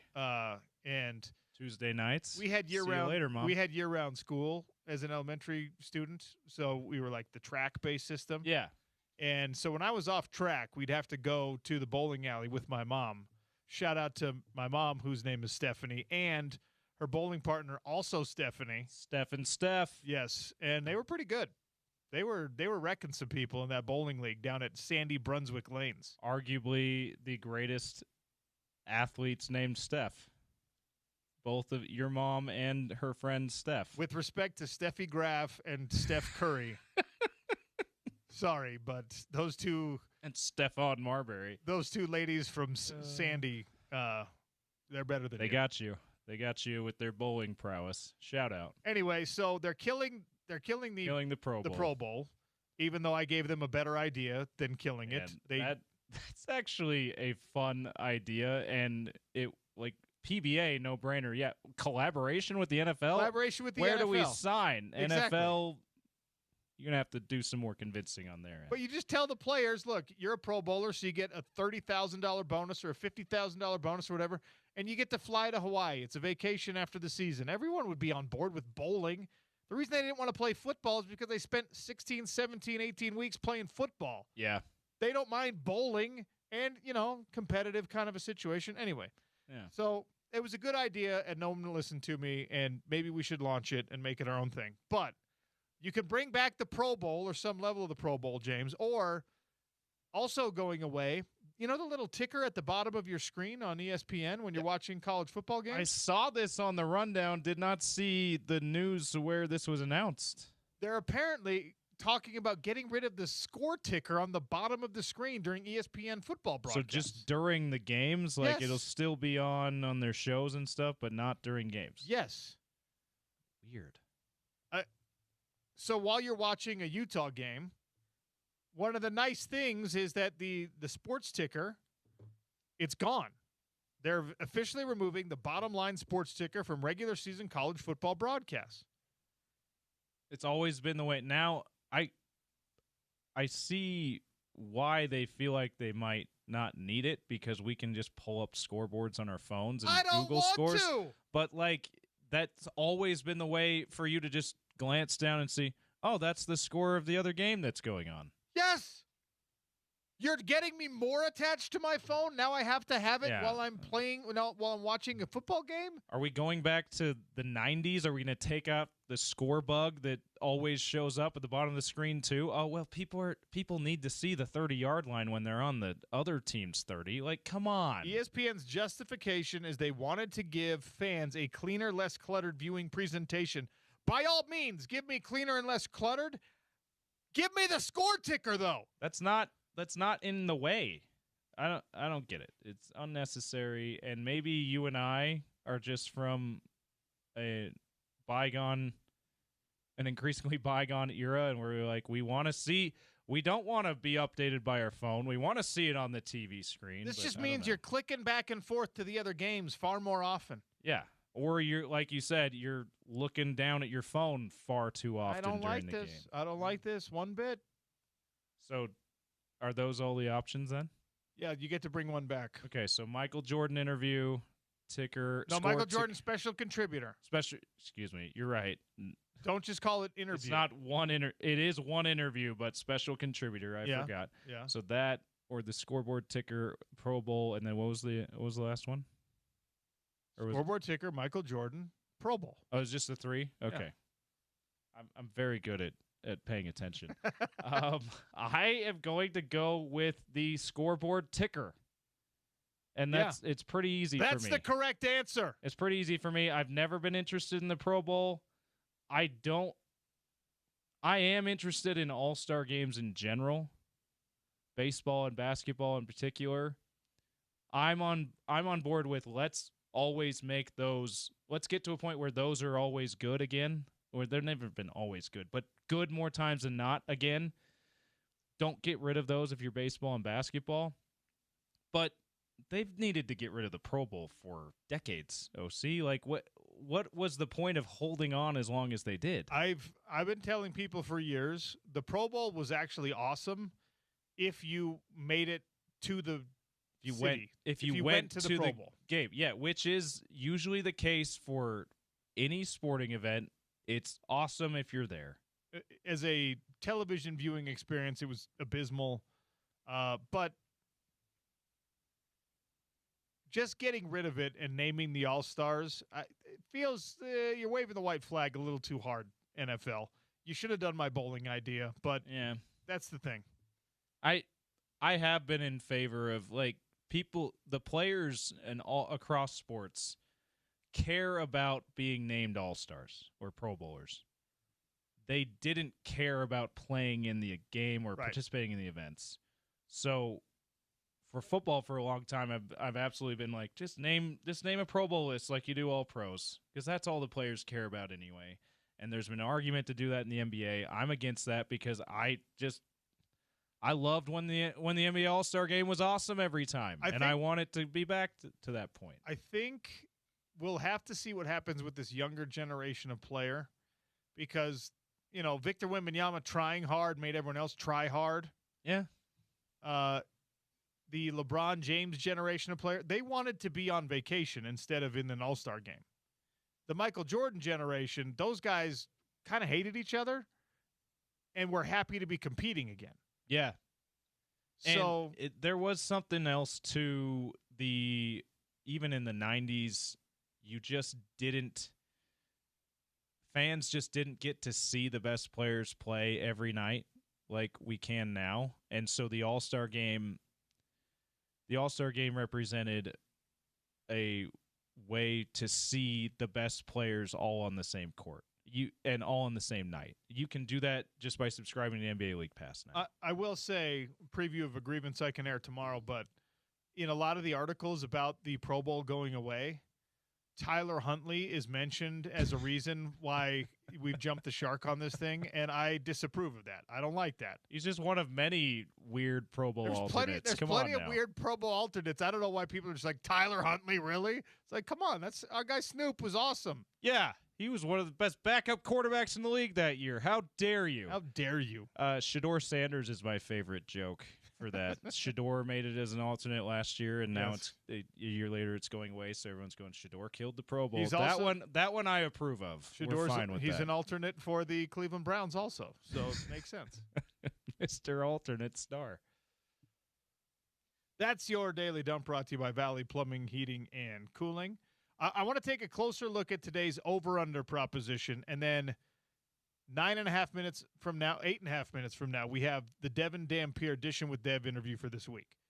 It's the Sean O'Connell Show on ESPN 700 and 92.1 FM.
All right, I lied to you in the tease. We're going to do a deeper dive into the over-under question today after we hear from Devin Dampier, which is going to be in about 5 minutes.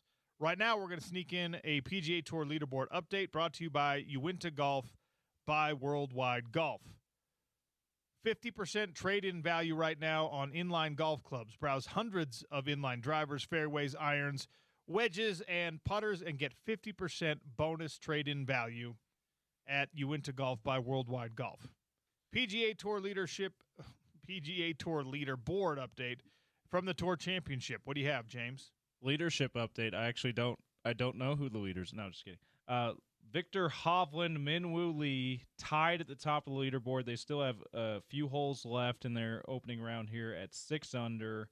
Ryan Fox, Adam Scott tied for third at 4 under, 2 shots off the lead. Fox has finished his round. Scott's got one more hole to improve on that. Tom Kim and Robert McIntyre, Alex Smalley, Tommy Fleetwood, Ludwig Oberg tied for 5th at 3 under. And wow, it just updated just now. Alex Smalley actually dropped a stroke, so he's now tied for 10th with a bunch of guys: Patrick Cantlay, Gary Woodland, Alex Fitzpatrick, Sam Burns, Akshay Bhatia, and many more there at the Tour Championship. And if I am understanding this correctly, OC, this is the championship. Whoever wins this tournament wins the FedEx Cup. So this is the big one. Arguably the biggest golf tournament on the calendar. Did you have to qualify for this tournament by being high enough in the standings to win the FedEx Cup? Is that how we're doing this? This is like the finals of a tournament? As I understand it, the first 2 legs of the playoffs still take into account regular season FedEx Cup points. Makes sense. This last one, the third and final leg, those points, the points don't matter. Whose line is it anyway? Rules. Points don't matter. And just whoever comes out on top in this tournament, just like any of the majors, wins the championship. All right. You love to hear it. You love to see it. That's your PGA Tour leaderboard update brought to you by Uinta Golf. Many locations all up and down the Wasatch Front, and 50% bonus trade-in value right now on the inline clubs. It's a Thursday. Football season is approaching. We're a week away from Utah kicking off against Idaho. QB1, Devin Dampier, joins us for Edition with Dev next on the Sean O'Connell Show, ESPN 700 and 92.1 FM.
Utah football 1 week from today. The season kicks off in 7 days. And on Thursdays, we talk with QB number 1, Devin Dampier, Dishing with Dev, brought to you by Culligan, by Valley Plumbing, Heating, and Cooling, and by America First Credit Union. Dev in studio with us. Hello, sir. Good to see you. Hey, good to be back up in here. Football season is upon us. Now, let's talk about camp first. Camp is now in the rearview mirror. Morgan Scalley's first camp as the head coach. Camp is never fun. Camp is never easy. But give me your description of what this first camp under Morgan Scalley was from the player perspective. Yeah, I thought it was a success. Like, right after our last practice, I made sure I went up to Coach Scalley and just let him know I thought he handled, being a head coach's first fall camp was very successful. The way he went about camp was to get as much done at a high speed. At when we do our workouts, it needs to be 100%. There needs to be no letdown. But then he's also putting in analytics of how much we're running, making sure we're hitting our top speeds every week, just to make sure no one's pulling hammies. Like, just the small things like that, you could tell that he was taking everything into consideration and just trying to make it best healthy-wise and also being able to develop. It seems like, talking to different people about this, that it was intense work. He values that intense work, but it doesn't have to be long. Is that fair? Yeah, that's the right way to put it. Like, that's what I mean by the 100%. Okay. When we're out there, it's straight go. It's straight go. No time to waste, but it makes it better for us. It feels like we have more off time. More or less you're a quarterback, so contact on quarterbacks. Yeah. But more or less contact than what you've experienced at other places, like when you were at New Mexico and even last year. Yeah, I would say he kept that kind of the same. He gets on the defense if they get like a foot away from me. He makes sure do not get near Devin at all, no matter what the circumstances. Well, what about if I'm asking Wayshawn this question, if I'm asking Daniel Bray this question, was it more physical, equally as physical? I mean, because one of the big things, and you're probably already aware of this, year by year, right, we examine what the tackling looks like in the first few games of the season, and then you go back to the coaching staff, in the media we do at least, and say, what's with all the missed tackles? Or, looks like no missed tackles this year. Did you tackle more in camp? Or, hey, there's a couple more injuries in camp this year. Were you being too physical in camp, right? And it's impossible to win if you're the head coach, but that's why I'm asking the question is, you want guys to hit the ground running and be ready week 1 against Idaho, but also you want to make sure that you're not beating up the bodies too much. So was it not for the quarterback, but was it a physical camp? I would say it was a physical camp, O-line and D-line for sure. I mean, they're blocking each other every single play. I would say there was a little bit of, again, the analytics. He was putting in how many times he thinks it would be useful to start tackling, and we did some of that near the middle / like end of camp, just so tackling feels more familiar for, again, game 1 situation. So I think it was handled well, though. I think it was never like the whole entire day as this tackle. There was periods where we made a tackle, then there was periods where we let it be easy, thud tempo. So I thought it was good. I thought asking the guys, no one was ever complaining about, it's a tackle day and things like that. So for you, obviously, when the lights come on next Thursday, they're trying to tackle you. Everyone's trying to tackle you. The right thing to do for a coaching staff is don't touch the quarterback in practice. Don't go anywhere near him. Don't roll onto his ankle. Don't swat his hand when he's throwing a pass and dislocate his finger, whatever, right? So you're supposed to bubble wrap your quarterback. You're capable of absorbing impact. You can spin away from stuff. You've got the quicks, right? But, like, how do you practice that, your evasiveness, your breaking of tackles, when it's not happening in practice? Because I imagine there's a challenge to it, right? Yeah. Because the first time you really get hit this season is going to be in live game reps. Yep. And that might be crazy. I mean, I'm thinking of, like, from the combat sports perspective, right? Like, when you're fighting, you got to put in hard sparring rounds during camp. If you don't, you're going to go crazy the first time you get hit hard in the actual fight. Yeah. You're not allowed a hard sparring round. They don't take that risk. Right. So the first time you get punched It's the game one. is game Yeah. one. How do you handle it? I guess it's something I've grown up to be in now. Now that I'm in this position of my 4th year in college, I guess I just happen to get used to it. But that first hit, definitely, I feel it. It's like, okay, I'm back in football mode. Your body's like, all right, yep, that's what that feels like. Yep. We hope it's from like a corner. Yeah, hopefully instead of a DN. Push me out of bounds. Just give me a little love tap. Oh, that's amazing. All right, so for the fans who maybe have not ever been part of the transition from camp practices to game prep to install type practices, school year starts, schedule changes a little bit. Describe that transition and maybe the major differences in how practices and workouts are conducted now that it's not camp. Yeah. So again, camp is more about, obviously we're going against each other.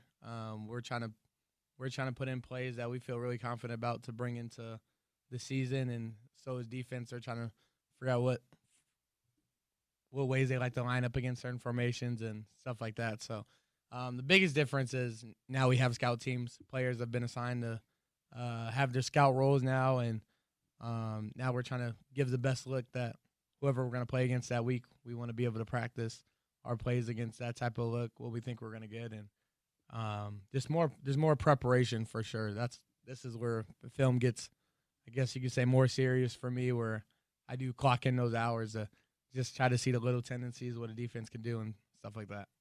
As a guy who unfortunately spent way too much time on the scout team, do you have good looks? I know the coaching staff, right? They do their best to put guys in a position to where they can give you an approximation of what you're going to see in game. But there's a reason scout team guys are scout team guys, right? And the speed can be a little bit different. The size is certainly going to be a little bit different. Obviously, contact. They're not letting scout players especially come and hit the quarterback and things like that. But there's also the question of depth on teams now because of the transfer portal and because it used to be, right, scout team guys could be a future All-American. He's just a freshman redshirting right now. There's less of that in modern-day college football. So are you getting good looks from an athleticism perspective from the scouts? Yeah. Coach Galley was a scout team player for more than 2 years, so he embodies that into our scout players that, like, when you're out there, like, take advantage of what's happening for you. You're able to, like, for the scout defense, they're able to go against the one offense. They're able to get to see talent going against them every single day. So it's good for them to take those reps. And same for our offense going against their defense. I mean, they get one's defense playing against them, and they can just perfect their craft. So, Coach Galley is big on embodying that role of if you are a scout player, do what you do. Try to be as much into it as you can. Dishing with Dev brought to you by Culligan Water, Valley Plumbing, Heating and Cooling, and America First Credit Union here on the Sean O'Connell Show. So the end of camp also a lot of times signifies really the end of some of these position battles that have been happening in camp. And we talked last week, and I was like, who would the starting offensive line be? And you're like, I don't know. Is there any more clarity? Like, and no one's going to tell me who those starting five are. I don't expect you to. But do you feel like now that camp is closed, the clarity there has been established? I would say maybe three of the spots are. But, again, we're still, I guess, certain players do certain things better. Which three spots? But, yeah, certain players have, their own skill set on what they do. So, just, I guess, kind of depending upon the vibe. But, I'm glad we have depth. I'm glad that we have this problem where we're trying to figure out who goes in because that just means the next guy is able to play. Could you see a situation where, almost always in football, the starting five is the starting five. And unless someone gets hurt or whatever, it's that starting five. Given some of the flexibility or the differentiation and skill set or things like that, could you see a situation where this year's offensive line is handled a little bit more like other position groups are, where there is like regular substitution, or Jordan Gross, Kevin McGivern, do they want to make sure it is a starting five by the time you roll out an actual game plan? Yeah, for the most part, I think you want a starting five, but I could imagine, the first game we just dinkle around, just probably show those different groups of guys that's up there in that front five and just kind of see how they work in a real game situation. Last year, the starting five was obviously fantastic, but then there was a lot of big body packages. There's jumbo stuff, right? So it was like you had like the starting five, but then also like the starting six sometimes, and now you got these rhino packages and stuff. So it's like we're talking about potentially 6 or 7 big body blockers that they're going to be using. Yeah, for sure. We get in. We make it real stressful for the defense. You got to prepare for every single thing when you're a DC going against us. Last week when we talked, we touched on Wayshawn a lot. We talked about your wide receiving core. I don't think we had a good conversation about Hunter Andrews and what role he could play in this offense. And obviously we saw some flashes from him last year, this time of the year last year, and then an injury kind of washed all that away. The coaching staff at that point wasn't 100% sure what they wanted to do with him. Is he a running back? Is he a tight end? Is he a hybrid of those things? What sort of description would you give to his role in this year's offense if you could characterize it? Yeah. I guess, man, I think he's like a true playmaker when you talk about, like, if you could build someone like on Madden to like be able to play every skill position, it would be Hunter. Like, okay, he's tall enough, he's big enough to play tight end, he's physical enough to actually block. If a linebacker wants to come in and, he's able to add himself in protection, and then he's also faster than the linebackers. He's also able to take a handoff and make positive yards out of that. So Hunter, like, he literally does everything. He finds value in just being able to be on the field. Like, we can trust him to be in any position, and he's going to go ball out. Utah fans aren't going to like this comparison, but like Taysom Hill, what he was in the NFL, obviously a little bit more quarterback situation for him, but like I see Mac G using Hunter Andrews in that kind of a role where, like you said earlier with the blocking schemes, like a defense is just going to be like, what the hell, what are they doing with this guy now? Yeah. And you got to stay prepared for all of it. Yeah, he causes a lot of stress, so, I'm happy he's on my team. That's nice for you and for everyone cheering for these Utes in the 2026 campaign. Some big picture stuff here. I know you focus on Idaho, you focus on week 1, but as the game plan comes together, the playbook really comes together, because some of camp is experimentation with what's working and what's not working and all that stuff. Are you, I won't say satisfied, are you happy with the progression of the offense from the first day of install back in the spring to now? Yeah, for sure. I think just having the amount of meetings, us and the receivers together, like just having those type of meetings, and even me stopping by in the O-line meetings every once in a while, just talking about stuff. I feel like we've created offense. It's our offense now.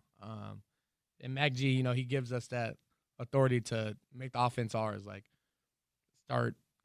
We started making checks and stuff that hasn't really necessarily been taught to us. Just small things like that where we're making the offense us, where it feels like we embodied it. I think you're probably not this type of guy, but you also have friends and family that are going to be sending you links and showing you where you appear, and you're on the Davey O'Brien watch list. You know that ESPN is like, this is the top 15 quarterback in the nation, whatever. How do you react to the external expectation that these random publications and award watch lists and stuff like that, like, how do you think about those things as you go about your daily business? Yeah, man, I try to stay off the internet when season starts scrolling up. I'm not big into seeing myself. I be telling my mom and dad, don't be sending me nothing during the season. I don't want to see it. Really? I'm okay. Yeah, like I'm okay. Just let me keep going week by week. Let me keep balling, and Sorry, mom and dad, I just ruined all that. I just told Dev where he is on all the watch lists. But I'm so happy that they get excited about those things, and they're so involved in my whole entire football journey. So I know it's so exciting for them, but I'm like, keep it away from me. Let me lock in. Let me do what I got to do, because none of it matters to the end. Okay. I think I understand that mentality, but articulate it for me. Why do you not want to know where the Athletic says you belong ranking with all the other quarterbacks? And why do you not want to pay attention to that stuff? Yeah. I think the normal things I get is like, oh, and maybe he runs too much.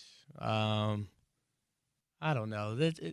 People come up with like the craziest narratives I've ever heard of. It's the blurb, right? It's the blurb that bothers you. Yeah, or like, oh, this guy threw for more yards than him, or he had just stuff that would make me start to question my gameplay and how I'd want to go about things. I never want other people to tell me how I should play football. Like, I was able to get myself in this position of all the great coaches that's got me here and things like that, and I just want to continue to, trust in my game, play how I play, not letting others dictate. That does make sense. With respect to that narrative, right? Too dependent on the legs, or his arm is this or it's that. I feel like what we saw from you last year was excellent quarterback play where you could do it all. The asterisk, if there is one, was we don't really know because of the health problem what the ceiling of that looks like. Is that fair? Where it's like when you watch last year's film, even in games where you played great, maybe you didn't feel great.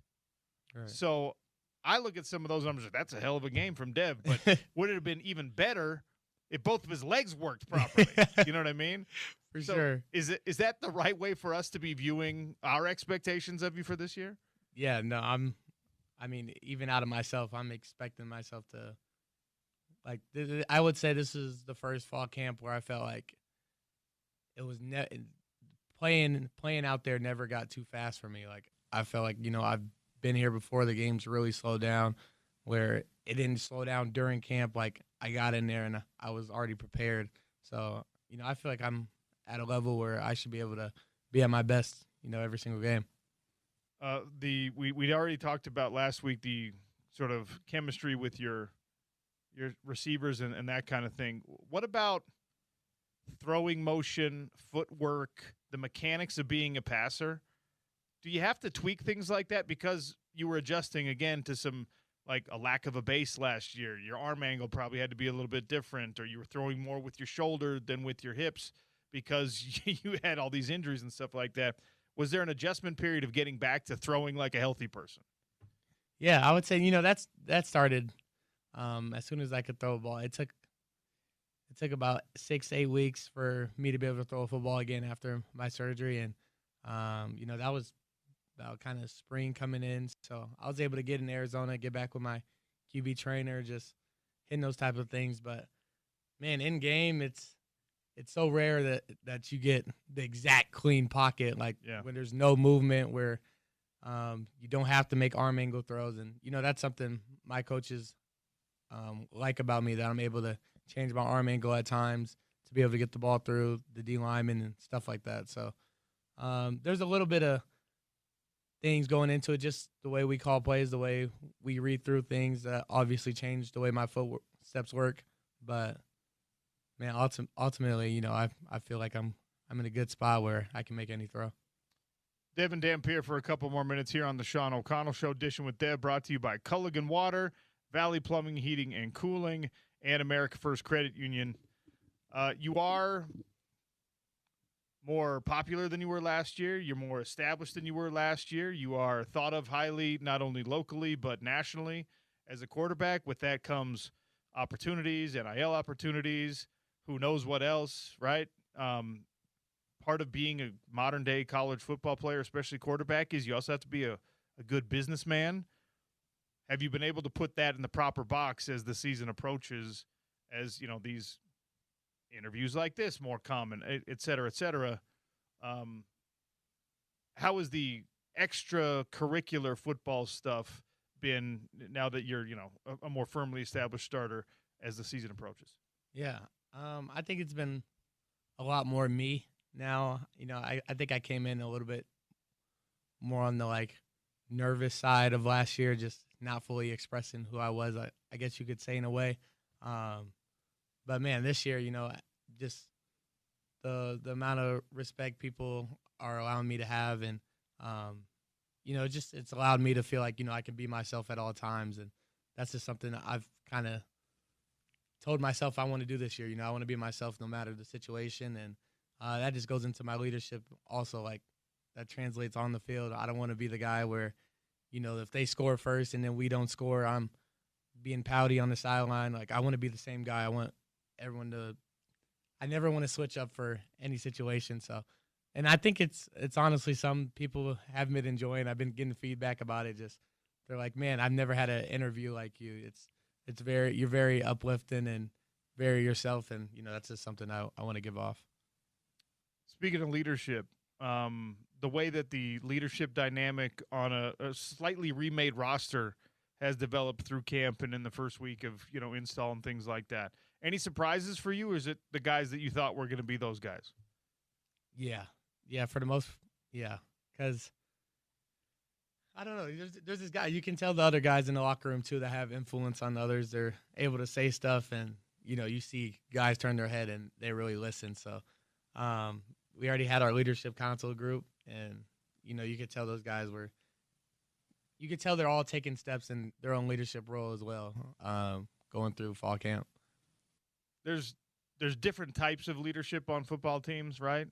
Like Morgan Scalley, your head coach now, he was the great player who was also a great vocal leader, and the other two best players on the team, on that year's team, offensive lineman who never said a word, Chris Kemoyatu, scariest guy on the planet, never said a dang thing.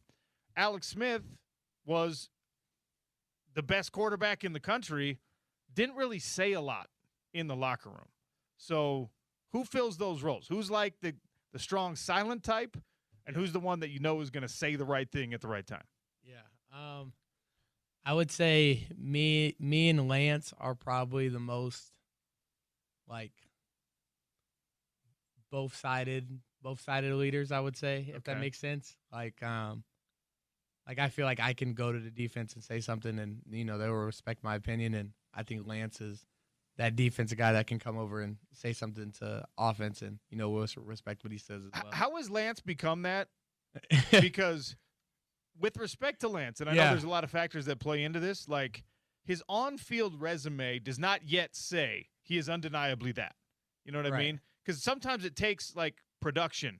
You got to be a guy coming off an all-conference season and things like that. And I have no doubt his capabilities, and I'm crazy impressed with him. But, like, it's not like he's coming off an All-American year last year. So how has he established himself to that level, even with an offense, when his on-field production maybe hasn't met that just yet?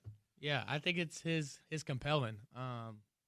He's, like, again, he talks to the offense just as much as he talks to his side of the ball. Like, to put that type of effort into, trying to make the whole team, trying to be a compelling guy to anybody on the team, that's something he does very well. He makes sure he's like, and Lance is everywhere just because we all feel comfortable and invite him, just because he's made it where that's something he put work into. He put work into making guys feel welcome when he's around. What do you think of the stuff that's happening in college football right now, where like dudes who were on NFL rosters last week are coming back to college football? Guys who were in the NBA last week are coming back to college basketball. And this was unthinkable 10 years ago, even 5 years ago when NIL and all that stuff started to happen. We didn't think of this being a possibility. Right. And now, I mean, you're going to have your own decision to make at some point about a fifth year of eligibility and all that. But this is, for me, really, really hard to swallow and crazy. What's it like for someone who's actively in the game right now? Yeah, no, I mean, if the opportunity makes sense, I hope people are able to get that opportunity. But, yeah, it was a little crazy. Somebody broke down something like someone actually played in a preseason game and got paid for it and then came back. Like, to me, that's insane. That's bananas. To actually compete in a game, like get paid from the NFL, be in the NFL, and then come back to college. Like, it does sound a little crazy to me. Like, I mean, there's guys who have signed NBA contracts that are just like, nah, just kidding. I play for BYU. Yeah. Like, what? No, I'm coming back. No, you're not. That's not. It's like we all had that dream, right? You woke up one morning, you're just like, I had a dream last night that I went back and played another game from my high school, and it's just like you laugh at yourself about it. That's what they're doing now in college football. Yeah, there's something about college may have a better life than the NFL right now. So it's like, well, we got to find a way. There's got to be some type of balance where like we still want people to go to the NFL. Do you watch Hard Knocks? Have you seen any of the Hard Knocks? Okay, so this was hilarious because I think it was from this year's Hard Knocks. They do the thing where rookie stands up, introduces himself, and says what his signing bonus was, right? And if you a first rounder and you got some crazy huge signing bonus, everyone's hooting and hollering. Most people are just like, fifth round pick, seventh round pick, $15,000 signing bonus or whatever.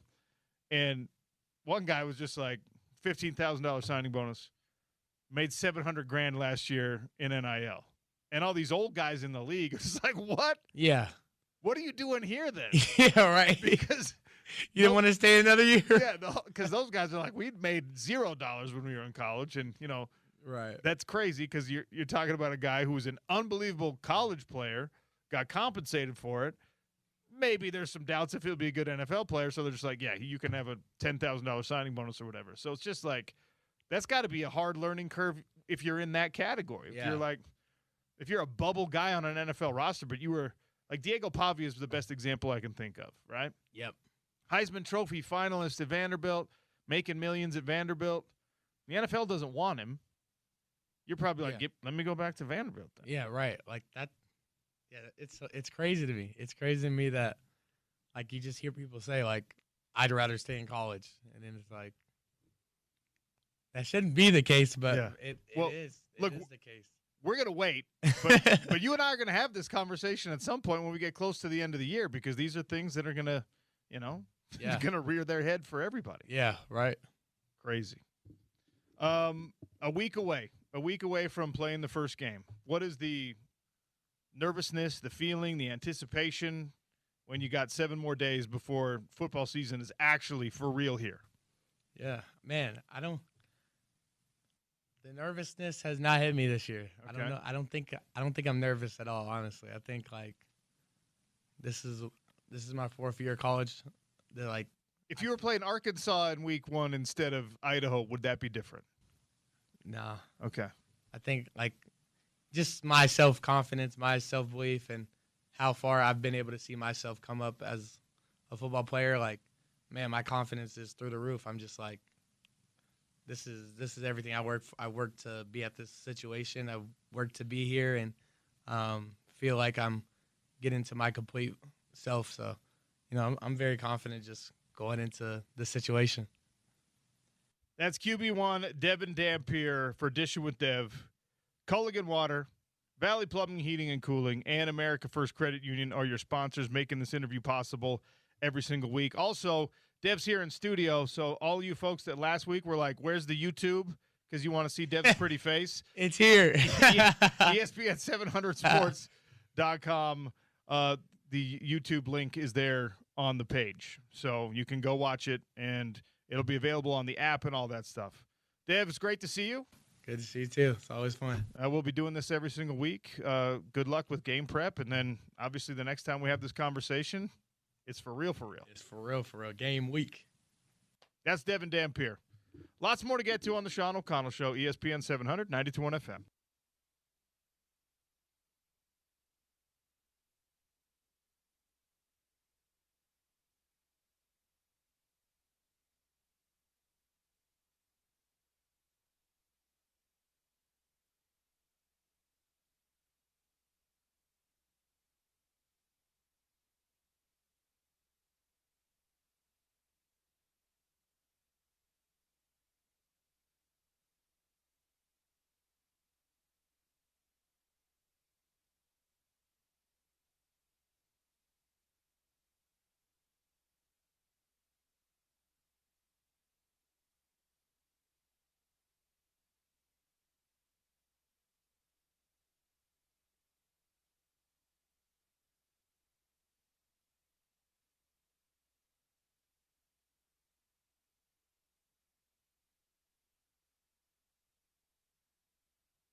You're tuned to the Sean O'Connell Show from the Murdoch Chevrolet.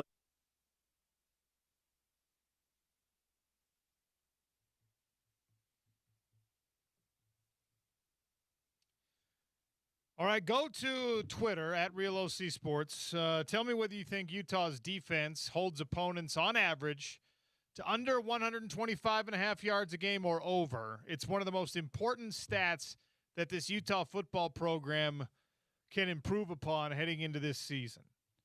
I had a whole thing lined up about, I'm going to ask this question. We're going to give this answer. We're going to illustrate the point this way.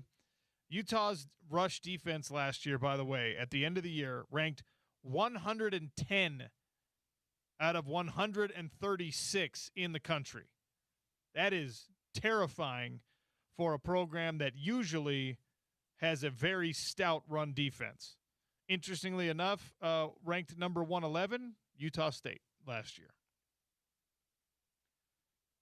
So I have a whole soapbox to get on about this, but some breaking news out of BYU that we'll spend 2 seconds on here.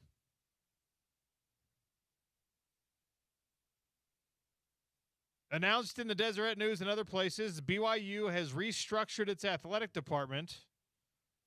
So school vice president Keith Vorkink will now oversee the football program. Kalani Sitake will not report to the athletic director at all. The school vice president will oversee football. Football will be handled independently of Brian Santiago and his staff. If I'm being fully transparent, I had heard that this was already part of Kalani's extension discussion after he decided not to leave for Penn State. I thought that this was already in place at BYU, where Kalani did not report to Brian Santiago, but this is making it public and official that he does not.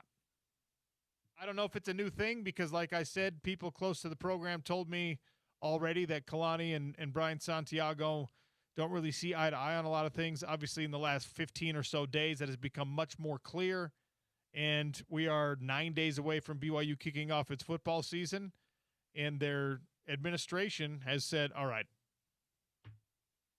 we're going to eliminate this as a storyline. Kalani Sitake no longer reports to Brian Santiago. It is effectively a demotion for an athletic director to not oversee their football program. That is the flagship. BYU basketball is as prominent nationally as BYU football is, but there is no place that plays both sports that leans into it on both fronts where basketball is more important than football. So I can't imagine that this is sitting well with Santiago. That doesn't matter. I've told you a dozen times on the air, if you're trying to pick a fight over anything right now at BYU, you do not want to be on the opposite side of whatever argument that is from Kalani Sitake. He is one of the most beloved people down there on campus. He's one of the most beloved people in Provo. He's one of the most beloved and respected people in the state of Utah. So hopefully this works out better for him. I guess if you're a Utah fan, you're like, no, keep the tension going so Kalani leaves next year.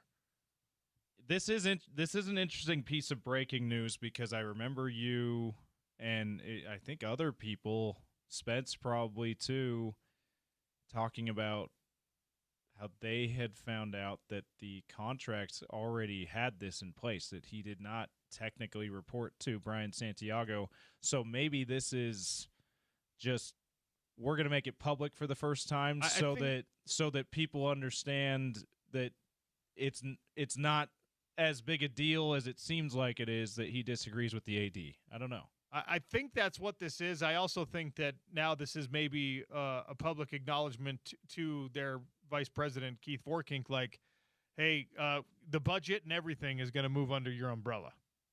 Yeah, this isn't just a line on the contract. This is not, Kalani doesn't have to respond to Brian Santiago's emails or answer his phone calls. This is football is now moved into a separate bucket from the rest of the athletic department. And what's the name of the Kentucky associate, the former Kentucky associate AD who ran Kentucky football? I wonder if Hill, Hall, Mark something? Yeah, I wonder if the VP is going to be working, or if he's going to be working very closely with the VP in this process as well, because he does not have a tainted relationship with Kalani Sitake as of yet. Probably won't. It would honestly make a whole lot of sense where, again, the optics are important, so you don't want to, like, if you're not going to fire Brian Santiago, which they're not doing, and they don't have interest in doing, he's done an incredible job with basketball. If you're not going to fire him, you don't want to elevate an associate athletic director above him in terms of public title. You don't want to say his assistant is now in charge of football, which is the most important program we have. So you're probably right, James. I imagine that guy comes in and is now Vorkink's right-hand man, where everything publicly filters through the VP's office, the actual day-to-day, the practicality of it. And this is where it's tougher and tougher at BYU, right? Because when you're a vice president of the school and not directly in the athletic department, like most schools do a really good job of keeping their academics and their athletics kind of separate, because in a lot of cases they're conflicting interests, really. Your educational departments, your hospital, your research, whatever, they want money, and you don't want to be seen funneling money to athletics or giving investment or donor or whatever to athletics when there are bigger fish to fry on the academic front. So I imagine your guess is pretty accurate. I hadn't thought of that just till we started talking about it. Okay, Mark Hill.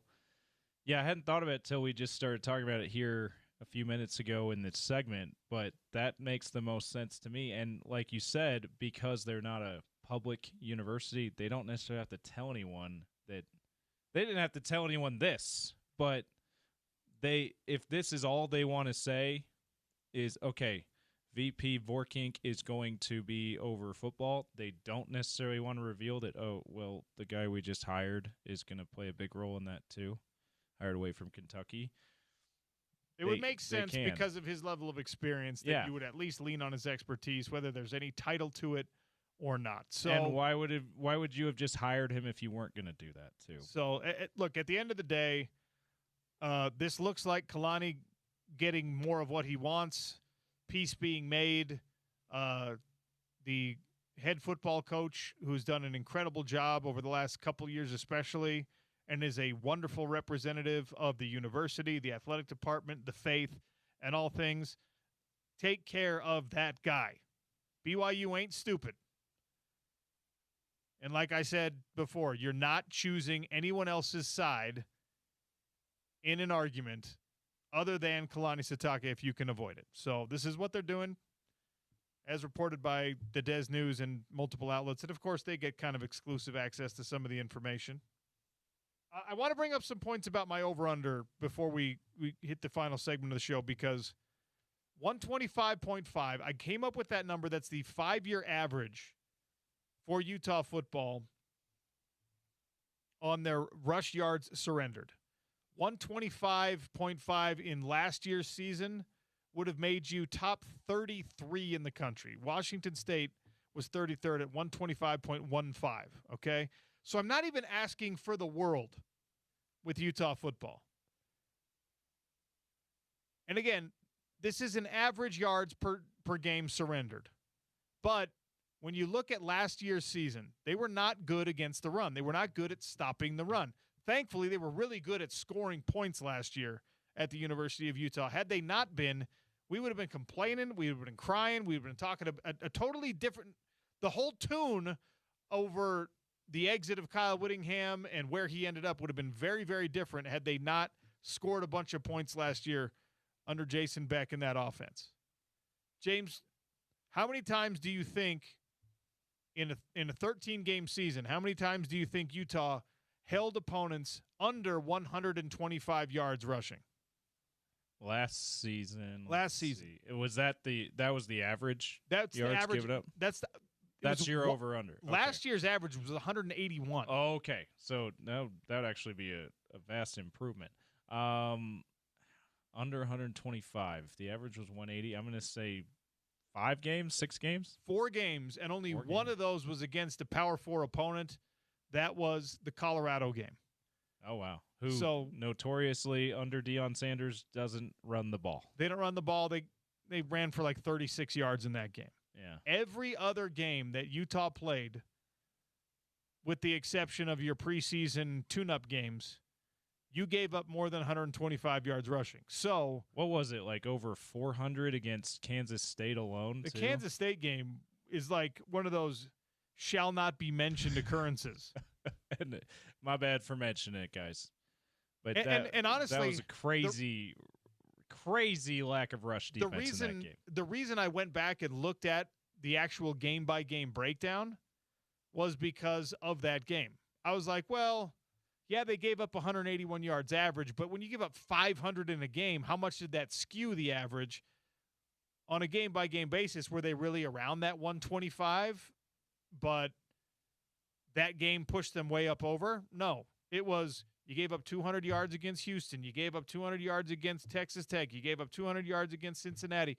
Like you're having these repeated problems in the run defense, which is not supposed to be a problem for Utah football and never was in years past. It's crazy, OC. Sorry to cut you off. It's crazy that other than the Kansas State game, unless you're hardcore fan watching every little detail or you're a former player and you've got that keen eye for things, it wasn't that noticeable that the rush defense was so bad game in and game out other than the Kansas State game. But you look at it and you're like, oh yeah, 200 here, 200 there. Like, that's not good rush defense. I think it's just because they were blowing people out despite being that leaky as a rush defense.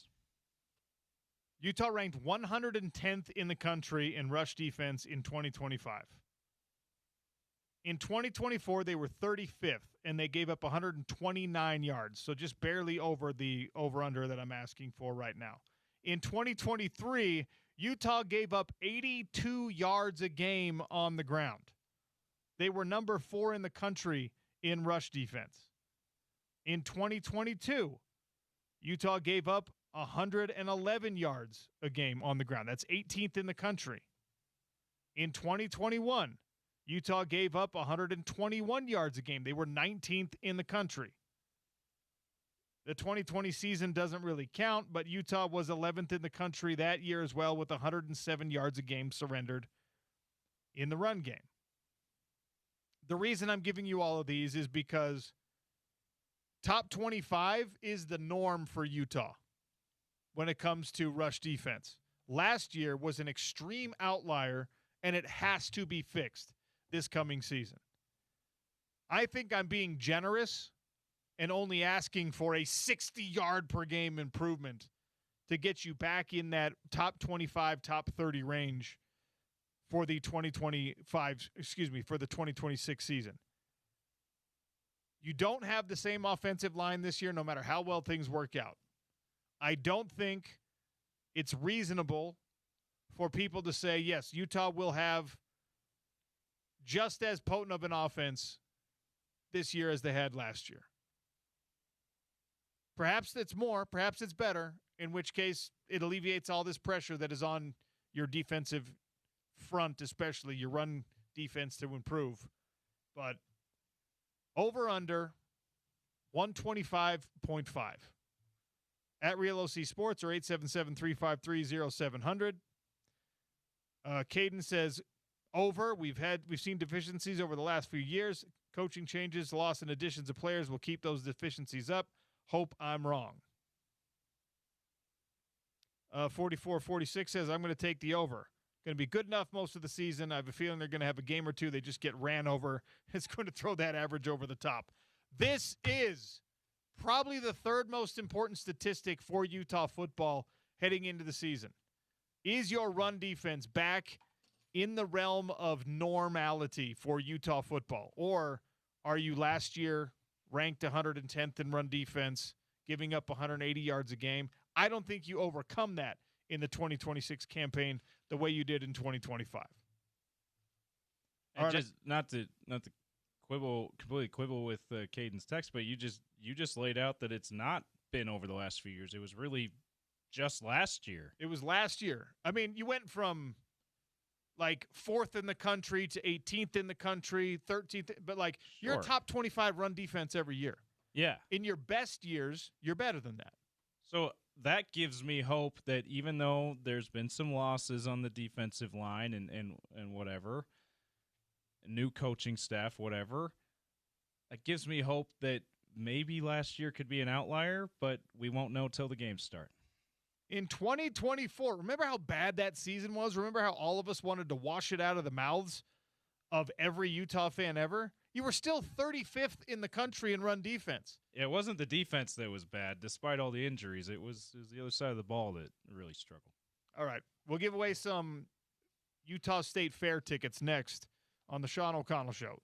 ESPN 700, 92.1 FM.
I got a family 4-pack of Utah State Fair tickets.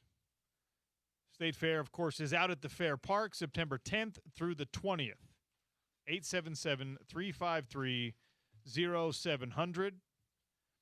Utah football, the over-under today, 125.5 rushing yards surrendered. Will they average more or less than that? Over or under that? At Real OC Sports to respond on the Twitter poll, 877-353-0700 on the text line for the answer to this. Of course, stopping the run means tackling and better tackling. So who was Utah's leading tackler last season? 877-353-0700 on the text line. We're getting a couple answers. Way under. The problem has been tackling, and Morgan is tackling in camp. All right. Taylor on the text line says, I'm feeling 140 yards per game average. Not good enough. Honestly, you'd be like 45th in the country at 140 yards a game in rush defense. You better be putting up big numbers offensively if that's the case. The Drive with Spence Checketts is next right here on ESPN 700. And if you can believe it, Spence is here in our Broadway studios. I'm a 48-year-old man eating Welch's fruit snacks today. That's a big bag. Have you ever had these? Oh, yeah. Reminded me of my childhood. Oh, yeah. $2.99 at Maverick right now. Can I tell you something? You may. We're talking. So, yes, go ahead. Captain America himself, the UFC Hall of Famer and legend Randy Couture, smashes Welch's fruit snacks like he's a toddler. I do, too. It's his only weakness in life, apparently. That's interesting. I mean, I do as well. There's no way they're good for you. They say, like, fruits are main ingredient. 22 carbs. Does that say 72 grams of sugar? Probably in the whole bag. Yeah, but they say whole fruit is our main ingredient. This is candy. This is not healthy. Yeah. There's no way. Yeah, no, it's fine. What's your if I held you to one candy bar candy option? Is there one option? You know what I'm really into these days? What's that? Those Nerds clusters. Are those good? I've seen those They're a couple of so times. good. I'll have to try that. They're so ridiculously good. Yeah, I try to limit my sugar intake. I try to watch what I eat because we're old now. I'm much older than you are. But I like a good Snickers occasionally. Snickers is a meal, so you can justify it. Why wait, huh? Yeah, when you're hungry. Although, hot take, Reese's Peanut Butter Cups, greatest candy of all time. All time. Not my favorite. James got me. They're okay. Give me peanut butter and chocolate anything. For some reason, I love it. James, you're with me, yeah? Yes, always been my favorite candy. I love basically everything Reese's. Yeah, I agree. Can I tell you guys? Can I offer a suggestion to both of you? Once again, we're having a conversation, so yes. Actually, no, I don't. That's how talking works. All right. You don't need permission. It's still your show. Never mind. You can tell Spence, but just please don't tell me. You have 45 seconds left in your show. You can do whatever you want. If you are a big Reese's fan, I want you to go to Trader Joe's, and I want you to get the miniature Trader Joe's cups. Preach into the choir, brother. They're better than Reese's. They're not, but they're so good. They're better than Reese's.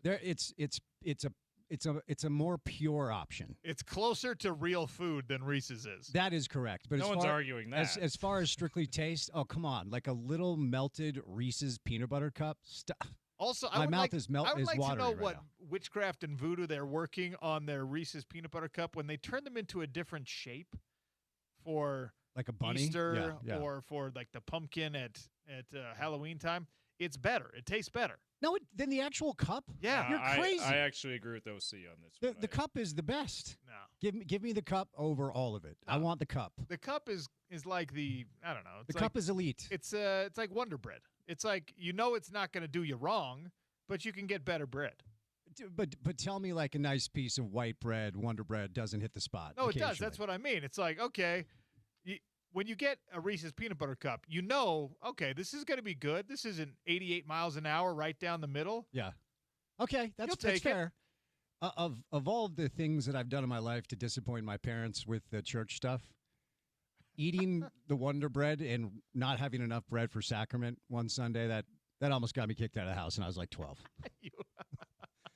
You ate the loaf of bread? Well, I mean, I thought we had allocated enough for the masses, something about fish to multitudes and such. Uh-huh.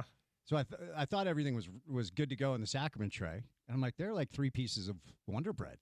and it was Fast Sunday, so you know the deal. You can't eat. I'm like 12, and I'm not allowed to eat, which is insanity. So I'm like, I'm smashing this bread, and suddenly the deacons are passing the sacrament, and all of them come walking back. They're like, dude, we don't have any more bread. We're out of bread. I'm like, I wonder what happened. Where'd all the bread go? Oh, man. Okay, that's crazy. So half of our congregation was not blessed that day by being able to take the sacrament because your boy over here ate all the bread. I did not know that is where Reese's peanut butter cups were going to get us, but here we are. From favorite candy to me potentially ruining the lives of members of the church because I ate too much bread. From Reese's peanut butter cups to the sins of a young Spence Checketts. And that's a long show. Right here. We can do 4 hours on that if you'd like. On your home of the Utes. Did you say Utah's rushing defense was 110th last year? 110th. Because it was, what, 8th in the Big 12, 8th or 9th? I mean, I knew it was an uncharacteristically bad year, but that's lower than I would have guessed. Yeah, they gave up, and, you know, it's all average and heavily skewed by that Kansas State game. They gave up 181 yards a game last year. They gave up 4.83 yards per carry to their opponents last year. Now, lucky enough for Utah, they averaged 5.5 yards a carry. Yeah. So it's like it all came out in the wash, and they had a great season. I don't want to say anything other than they had a great season last year. But conversely, Texas Tech gave up 68 yards a game last year. What was that in the country? Number one. Oh, I was going to say it's got to be close to the top. 2.2 yards per carry to opponents. Indiana, your eventual national champions, were right behind them, 77 yards a game.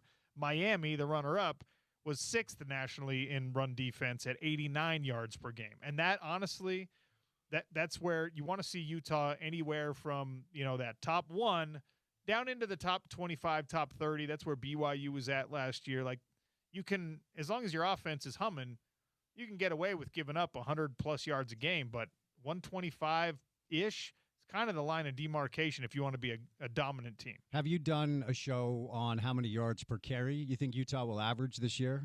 I have, and, well, I did it on Wayshawn's average. Okay. Because he was way up there, Yeah. and a lot of people think he's going to be more of a bell cow this year, get more carries, and that usually does bring your average down. Because, as you alluded to, the only reason Utah was able to survive having a pretty porous run defense is because of what they were able to do on the other side. And it just continues to be the number one question. So if the run defense remains pretty stagnant, there's a lot of pressure on a lot of guys that have never done this before to, I don't think it's fair to say replicate. I don't think you're going to be the second best rushing team in the country again. You're probably not going to be the best rushing team in the league again. Wow, Spence doesn't believe in you guys. Yeah, I mean, I don't think they're going to win a game this year. Breaking news, Spence Checketts thinks Utah will stink because he doesn't believe you can be the number 2 rushing offense. No, let me be clear. I don't see a win on the schedule. I don't see one. I think we're looking at a winless football team, and everybody panic. It's going to be chaos. Cold. It's going to be cold night next Thursday against Idaho. I've been grinding Idaho tape, man. Those guys are ready to come in here. So shock the world. Uh-huh. So you think Utah will be the number 2 rushing team in the country this year? I do not. So Sean hates the Utes. No, Sean hates Morgan. I think they will be the number 3 rushing team and the number 1 passing team, but that's just me. The number 1 passing team? That's Kevin McGivern's more of a passing guy. Oh, okay. All right. I would like to see that. Mid-tier both is where I'll land. By the way, have you noticed that everybody suddenly is in love with Oklahoma State? Yeah, not me. I mean, that kid can sling it. There's no doubt about that. But they've got a lot of players that have never even played P4 football before. Klatt has them in his top 25. They have 66 new players. Yeah, I mean, look, proof of concept, lower level, I get all that. And I get the Houston stuff. I think I kind of get the Arizona stuff as well. But there's been this groundswell of, like, there are a couple of Big 12-centric podcasts I like to try to catch every once in a while. And I listened to 2 this morning that both, their sleeper team, Oklahoma State, to potentially compete for the league. Okay. Don't know that I'm there yet. I'm not there, but, you know, it would be cool. It'd be good for the league if Oklahoma State was back in the conversation. Mm-hmm. I don't think that it happens in year 1. Maybe 2-3 years from now, that's exactly what's going on there. The player personnel is the problem, right? Because the reason why a lot of people are still talking about Utah, despite the relative unknown of Morgan Scalley as a head coach, is because they look at the quarterback, they look at the running back, They look at the wide receiver production at other schools that they're bringing in. They say you can plug and play with wide receivers. And they're like, okay, they should still be able to put up some numbers. We believe in some things here. Oklahoma State, you're just like, all right, you have a great quarterback. So did Colorado with Shedeur Sanders. What is it going to do for you? Yeah, I've just been kind of caught off guard because, I feel like they made the move to get rid of Gundy to try to reset things. But if you think what Utah is going through is new with people in new positions, Oklahoma State is at times 10. How many games before you feel like you're – because I continue to say curiosity, not conclusion. I don't know what we're going to learn against Idaho. How many games do you want to see before you feel like you'll have an idea of what this is going to look like this year? 5. So 3 non-con, 2 conference games. Before I'm like, okay, now you can either beat BYU or you can't beat BYU. Yeah. But before you can be like, all right, I know what Kevin believes in conceptually. I think we all know what the defense is going to look like because Colton comes from the tree. But before you feel like you understand personnel, depth, the style that we're going to see. Because, look, the walking line is Morgan believes in the same football concepts that Kyle does. Okay, but it doesn't mean that it's going to look the same. I think we'll see some similarities. But I'd like to move from, just kind of being curious to conclusion sooner rather than later. Because I couldn't even tab how many wins I think they're going to get this year. I honestly, I'm not there yet. We'll do that on an over-under one of these days. Idaho, Arkansas, Utah State, Iowa State, Kansas are your first 5. Okay. If it were, instead of Arkansas, if we were talking about Ole Miss coming in, now we have a better litmus test. If we were talking about – I think Utah State is actually a good test for you. If your first conference game was Houston instead of Iowa State, who, again, has an entirely new roster, I think the downside, and it's a tiny one, of having a softer schedule is that you don't learn about your team as quickly. Yeah. No, I kind of like that because you get the 3 non-con, then you get a road conference game and a home conference game. And then after Kansas, it starts to get real. There's a 5-game stretch that I think is going to make or break the whole thing. Houston, Cincinnati, BYU, Arizona, TCU. There it is. Yikes. Yeah, there it is. And Arizona, TCU on the road. It's good to get Houston and BYU at home, but that's the 5-game stretch that is going to make or break the whole thing. So we'll see. 1 week, baby. A week from today. Stay tuned for The Drive with Spence Checketts. Thanks for listening to the Sean O'Connell Show. We'll do it again tomorrow on ESPN 700 and 92.1 FM.